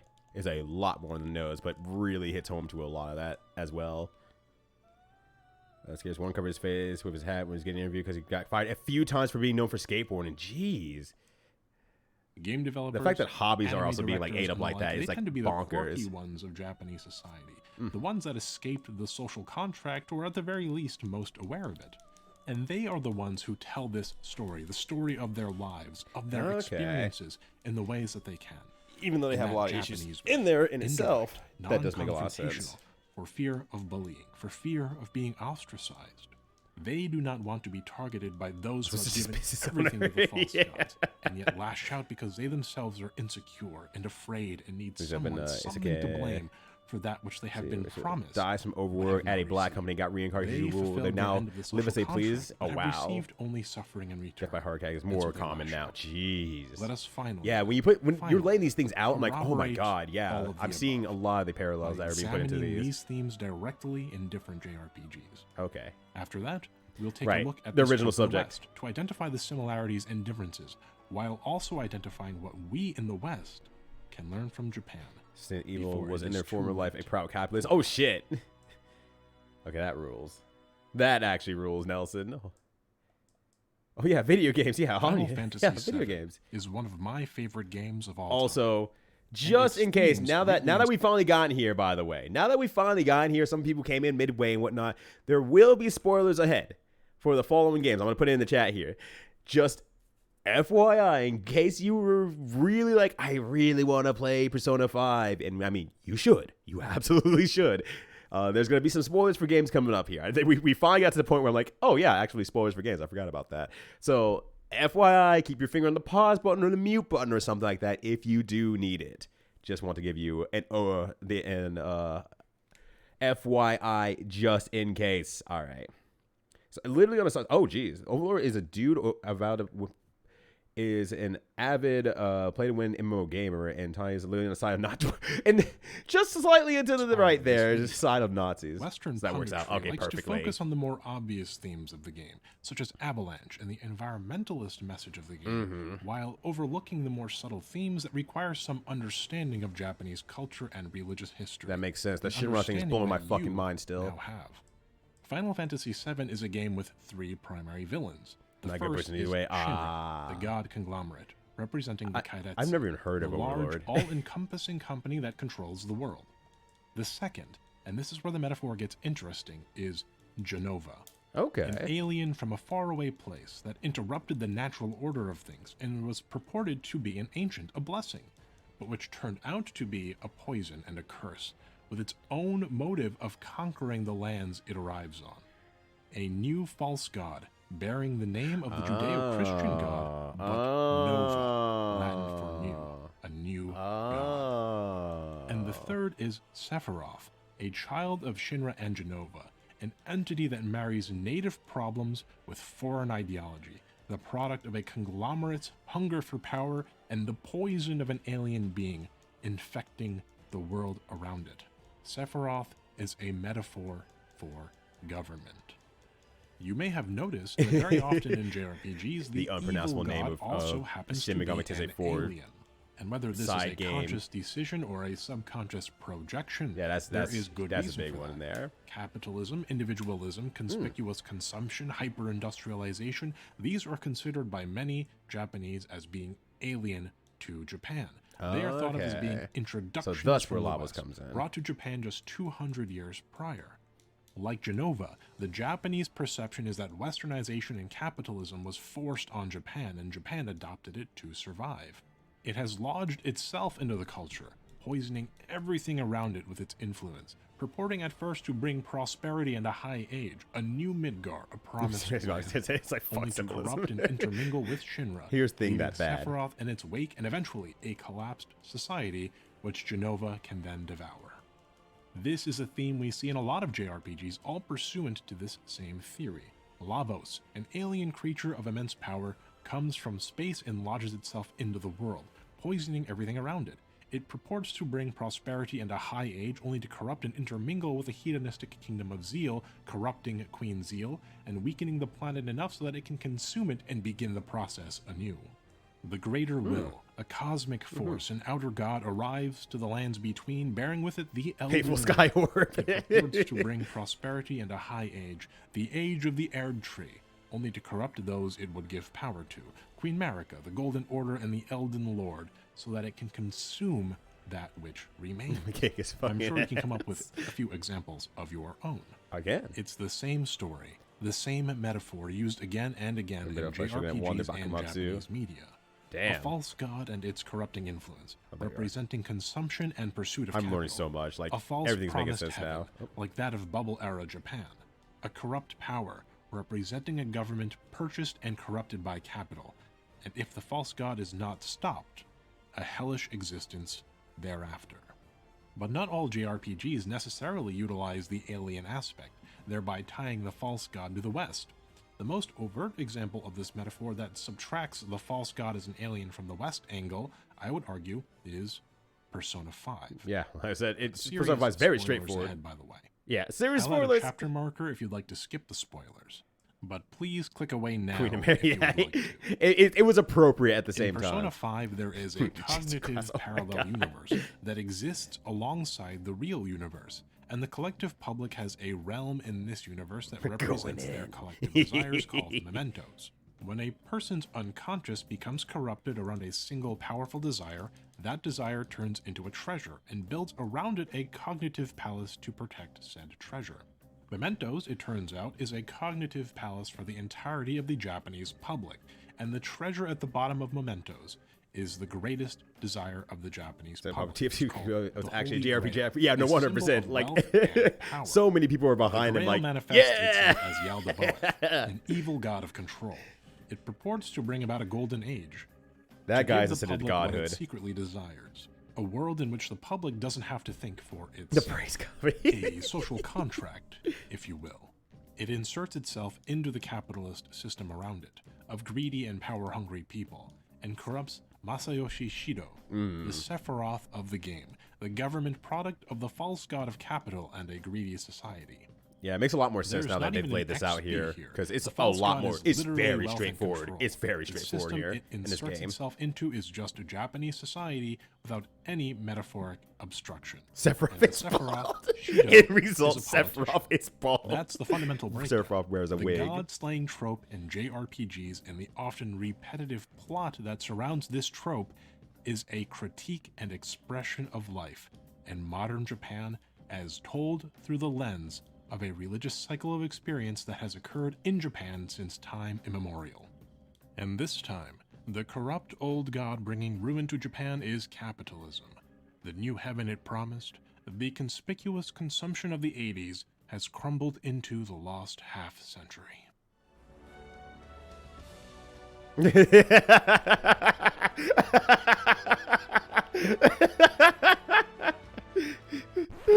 All right, but wait a moment. If we take just a step back, we can see that not every use of this trope is so charged with political context. At least perhaps not consciously. I can't speak for Masahiro Sakurai, but I don't suspect Mr. Sakurai is trying to offer a critique of capitalism in Kirby's Dream Land 2, where Kirby fights against dark matter, an alien god creature that has possessed a local politician with promises of power. Huh. Never mind that. How about Kirby 64, where Kirby confronts dark matter after the alien god creature possesses politician Queen Zeal, I mean the Queen, and takes control of Ripple Star? Or in Kirby and the Forgotten Land, where the alien god creature Fecto Forgo promises a heaven-like land of dreams to a greedy group called the Beast Pack and possesses their leader, Leongar, to do so, all set in a ruined, Earth-like planet called... Yeah, so I put him out because they can't possibly hold on to all that Kirby money. Superstar, which is possibly a Marxist-Leninist Still critique waiting. of the Soviet Union in the late...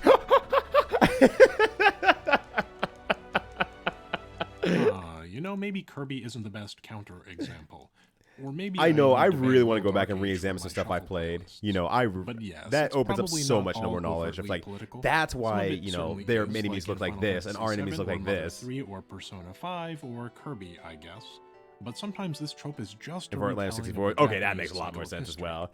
A cycle of storyline does religious repeat, history but that we've yeah. already reviewed, but which Sakurai stretches wasn't back exactly even behind into that Japanese either, but you know, mythological record. it's one of those things like, I yeah, argue that the perhaps history is the still reason there, this and it trope makes you is think, so like, when you think of like prevalent in the an modern instant age is enemy, because, your brain even goes to certain subconsciously, things and like it certain is currently extremely powers relevant to the to make you Japanese think, oh experience. yeah, It has that would been make so a since villain the for late sure. That's a 80s, villain. when story-driven video games really began to take off. Now, Mooney, Crush capitalism? yeah, 100%. 100%. Crush capitalism. Listen to Kirby. Isn't it a leap of logic to assume that Japanese media constructs metaphors of such complexity without seemingly voicing these concerns aloud in society? How come I don't know anything about any of this? Well, Japanese media is chock full of this kind of subtle metaphor. There is precedent for this kind of symbolism. Consider Godzilla, long understood to be a filmographic metaphor for the consequences and dangers of atomic weapons, but also as a subtle metaphor for American influence in Japan itself. Or for a more contemporary example, consider Dragon Ball Z. Akira Toriyama, the creator of DBZ, was inspired to create the intergalactic villain Frieza, based on his experiences with real estate speculators during the Japanese economic bubble. Oh, really? Toriyama has stated that the real estate speculators are, and I quote, the worst sort of people. If you are an OG I didn't fan like of Toriyama even more. We discussed in the Ace Attorney video. I have never heard of the East Frieza thing Asian before. cultures Holy tend to be shit. non-confrontational and high context, meaning that a lot of cultural context and understanding is required to anything by Satoshi the Kon. meaning Yeah. in I language. need to re-explore some of those. I've Japanese watched a literature and lot of media is Satoshi littered Kon. with indirect metaphors, Satoshi Kon. I designed can never in say such a his way damn where the name. message is not Satoshi lost Kon. I keep upon a adding Japanese things into there. I need to audience, stop that. while But yeah, also my friend, managing not who to ironically was the one I was offend talking about or earlier cause working a in the loss of company, face has shown me a within the lot of their context movies. Japanese communication. In Japan, for example, you might not refuse an unreasonable request directly. Instead, you'd say, "Kento shimasu," I'll consider it. Whereas Japanese symbolism and metaphor tends to be purposefully muted and Prika's subtle, really however, good. Western metaphor tends to be more overt. I think Tokyo Godfather In says American well. games, when we bring up topics like And our own displeasure with something blue. capitalism, I cannot remember the we name of get that one Stardew either. Valley, or The Outer Worlds, or BioShock Infinite. Move. These metaphors really hit you over the head, but that is not the case with Japanese games or media. which is why Final Fantasy VII is so helpful. By Japanese standards, the metaphor present in that game is glaring and obvious, which makes it compelling, mysterious, and thought-provoking by American standards. Perfect Blue. I think that's what I'm thinking of, which may or may not. But I think that sounds right. A comparison of the gods. It's just as bad as being racist, though. It's not the best example. Yeah, but it's still hating you over the head with it. Critiques of the system. It's like, yeah, but a thing, though. Whatever that system might be. Look at this thing. This thing. Good, bad. Of metaphor and nuance. Let me tell you. Western critiques in video games tend to be overt, which is fine. There's nothing wrong with that. Being overt, blunt, obvious is absolutely fine. The obvious reason one might kill a god in a video game is that it is the highest possible escalation of stakes, defeating that which is most powerful. And that does play into the Japanese metaphorical context as well. Only here, that which is most powerful, most insurmountable, is and always has been this system. When we see Western games, though, we experience the god-slaying trope within the Western religious context, namely the Greco-Roman and Judeo-Christian context. A lot of our context comes from there as well. You may recall in the beginning of the video how Japanese religion learned the ideas of immortality, still faulty, but they're still beyond human. Via China, and how the development of this idea that an ordinary person could become a god not only by birth, but through great deeds or deep understanding or personal cultivation, led to conflict between the state and religion. The progenitor religion of Western culture, the one we all study in school, Greco-Roman religion, has a similar idea, apotheosis, wherein a mortal can become a god through great deeds. But consider the source of that godhood. One does not attain godhood on one's own, it is granted by another god.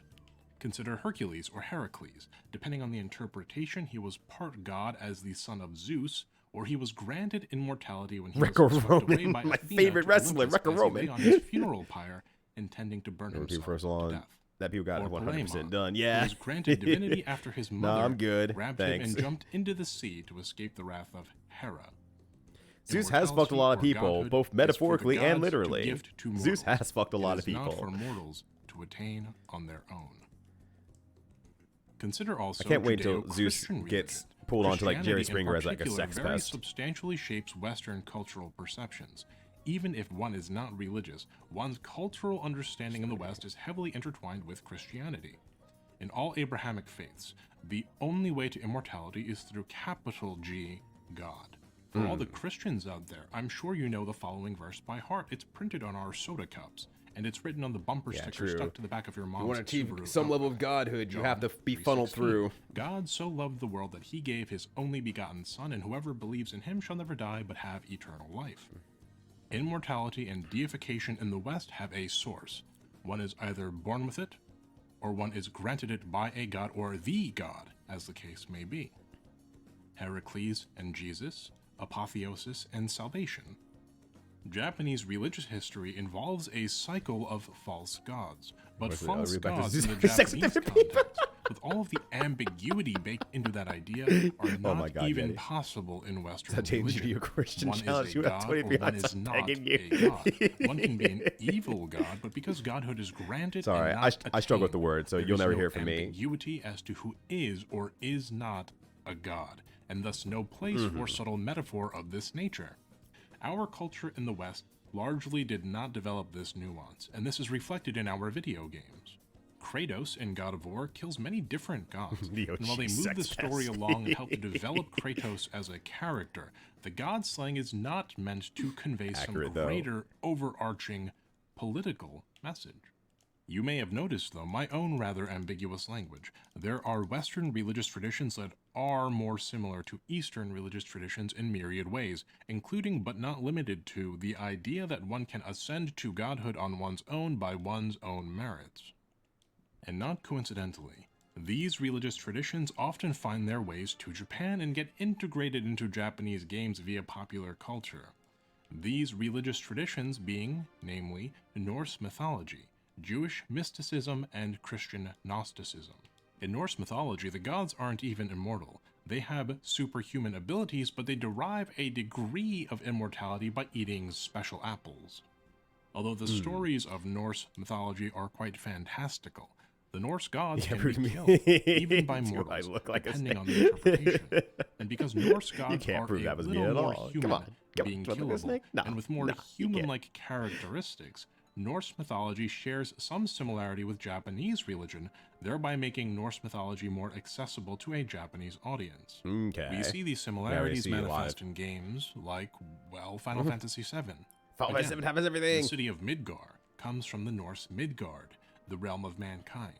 Nibelheim comes from Niflheim, the realm of darkness where Helheim is located. Reunion on screen. Is ruled by the goddess Hel. We also see Norse mythology heavily featured in the Ys series of games. Absolutely everything on screen right now. Holy shit. Series, Ygud Reunion, and like every single Atlas game. Yeah, I was going to say, Ys in there as well. Christian Gnosticism have like everything's on Western screen. religion subverting themes. Oh yeah, Alternative takes on Judaism and Christianity that offer different routes to salvation or secret knowledge that start to resemble an Eastern understanding of religion, instead of the more strictly Western, Greco-Roman. Why do you use grandfathers from evil like this? We also see these concepts present again in Final Fantasy VII. You may remember from earlier in the video, Genova, the name of God in Hebrew, I believe with the Latin word so. Nova, meaning I believe I heard that before, but I have played Riviera. Or the name Sephiroth, which comes from the Hebrew Sephiroth. Which was a game. 10 aspects of God in the Kabbalah. Was it good? Was it bad? I'm not sure. But it was a game. Netzach, and Tiferet, meaning beauty. Mm-hmm.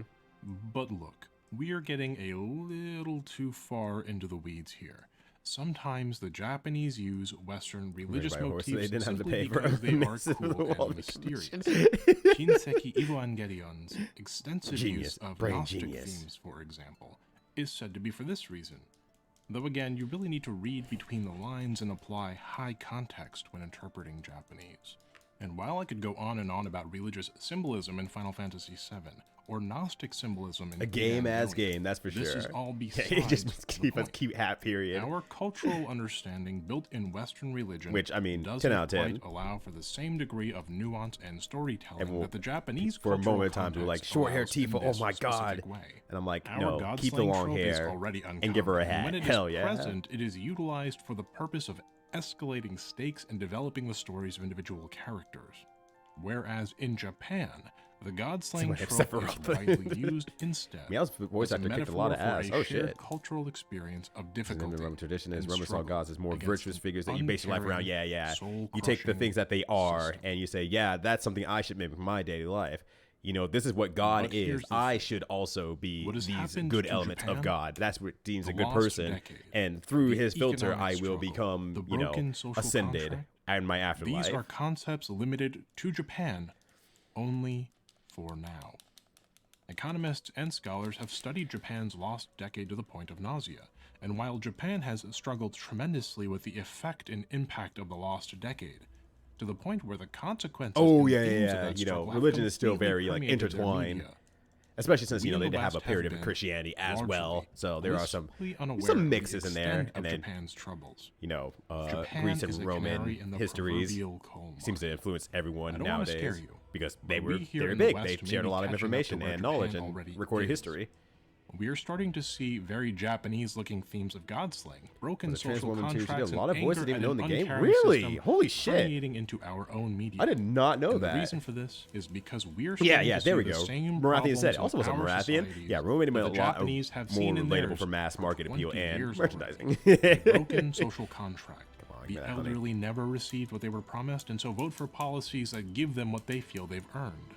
The young are forced into a social contract with no payout. The promise of going to college, getting a job that pays enough for a home and children is broken.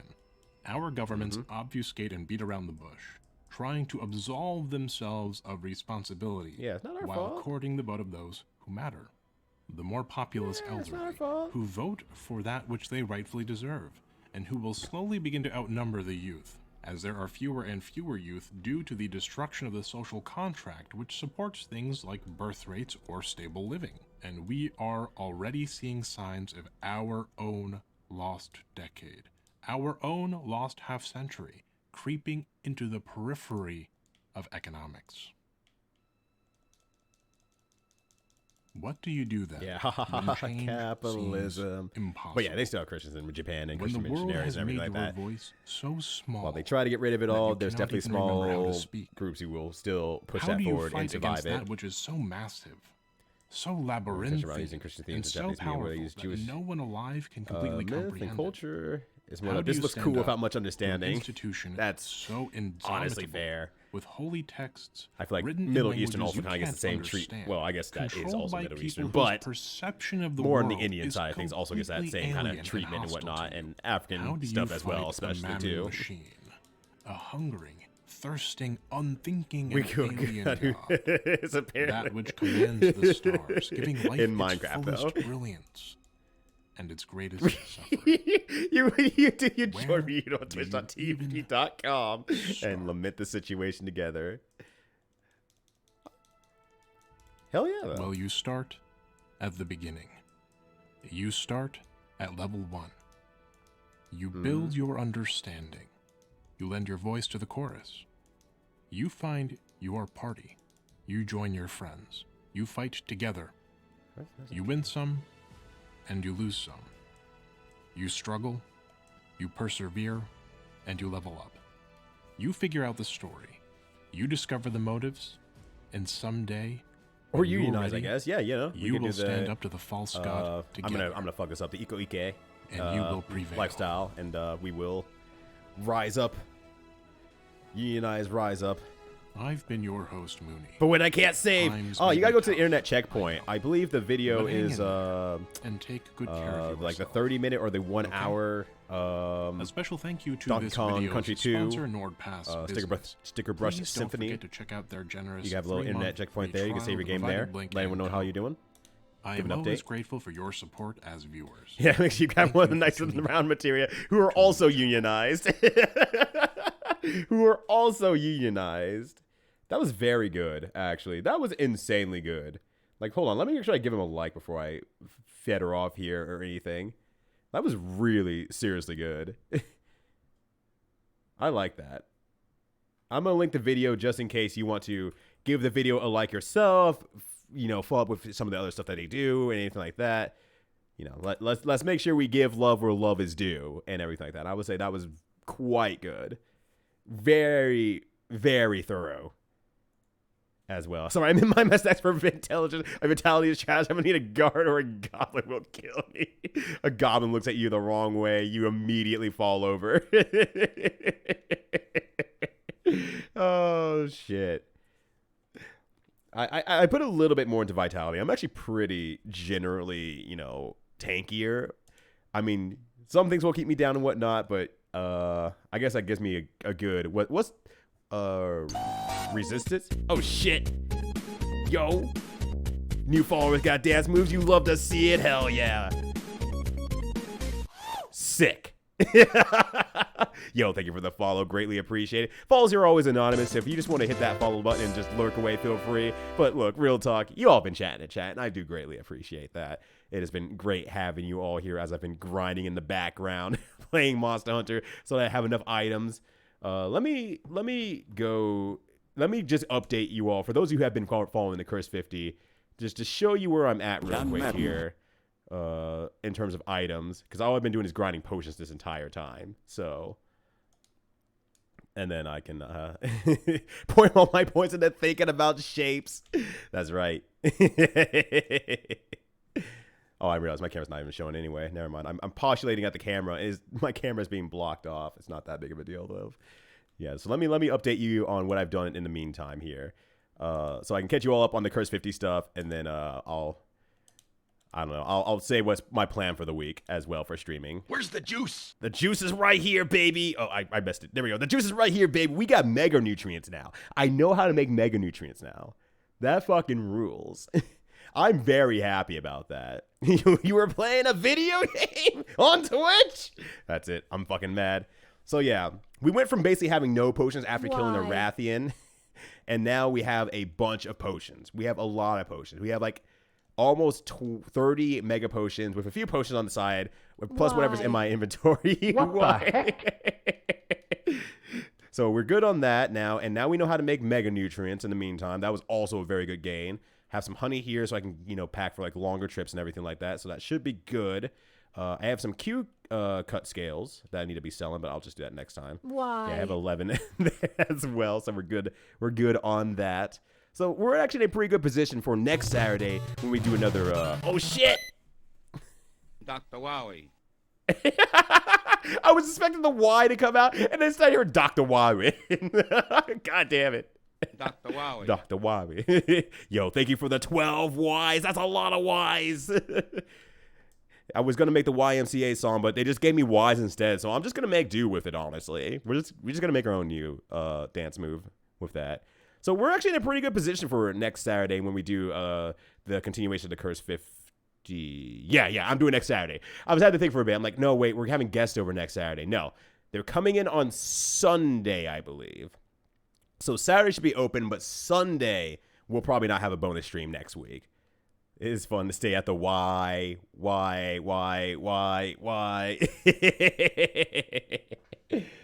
All right, now I'm going to the end screen and all that other stuff. So let me go ahead and do that. Save my game here. Let me do a quick save state real quickly here, and then I'll just move it to my stream end screen here real quick because we're right here. Might as well do that real quick. So that said, thank you all for tuning in. Greatly appreciate it. Learned a lot of stuff today. A lot of stuff that I wasn't expecting to learn today. It's been super great and super awesome. Don't mind my clothes in the background. I pulled out my laundry and I just immediately went to streaming. But that said, if you want to hang out for a little bit longer, you want to go see what the folks and the friends of mine are up to, let's see what's going on in the world of video games today. Oh shit. All right, I know where I'm sending you off to. I'm sending you off to Red Mage Susie because she's doing Mega Man 5. It'll be a while before I get to Mega Man 5. So I'll make you watch someone else who's doing Mega Man 5 instead because Susie's really cool and I like her. What do you mean you wear jeans and do laundry? That's a lie. I actually don't wear pants. But seriously, thank you all for hanging out. This was a freaking good video. I'm like actually floored about how much I learned today. It has been super good. We're in a great position for next week. The rest of this week, I will finally start Doom 3, the final game of the Doom Marathon. So that'll be the Monday, Thursday streams. Saturday will still be Cursed 50 until I fucking finish this game. We don't know how long that's going to be. Probably a while. And then until then, though, I will see you all tomorrow. So take care of yourselves. Have a good one. Stay cute as always. Be safe out there. And until next time, peace. And if you're going over to Susie on the raid, just start spouting what you learned today in terms of Japanese history and or how it relegates to how you fight JRPG gods as a boss always. All right, that'll be, there's no specific raid message. It's a choose your own adventure raid message. So make the most of it and make the most of your life. Take care, y'all.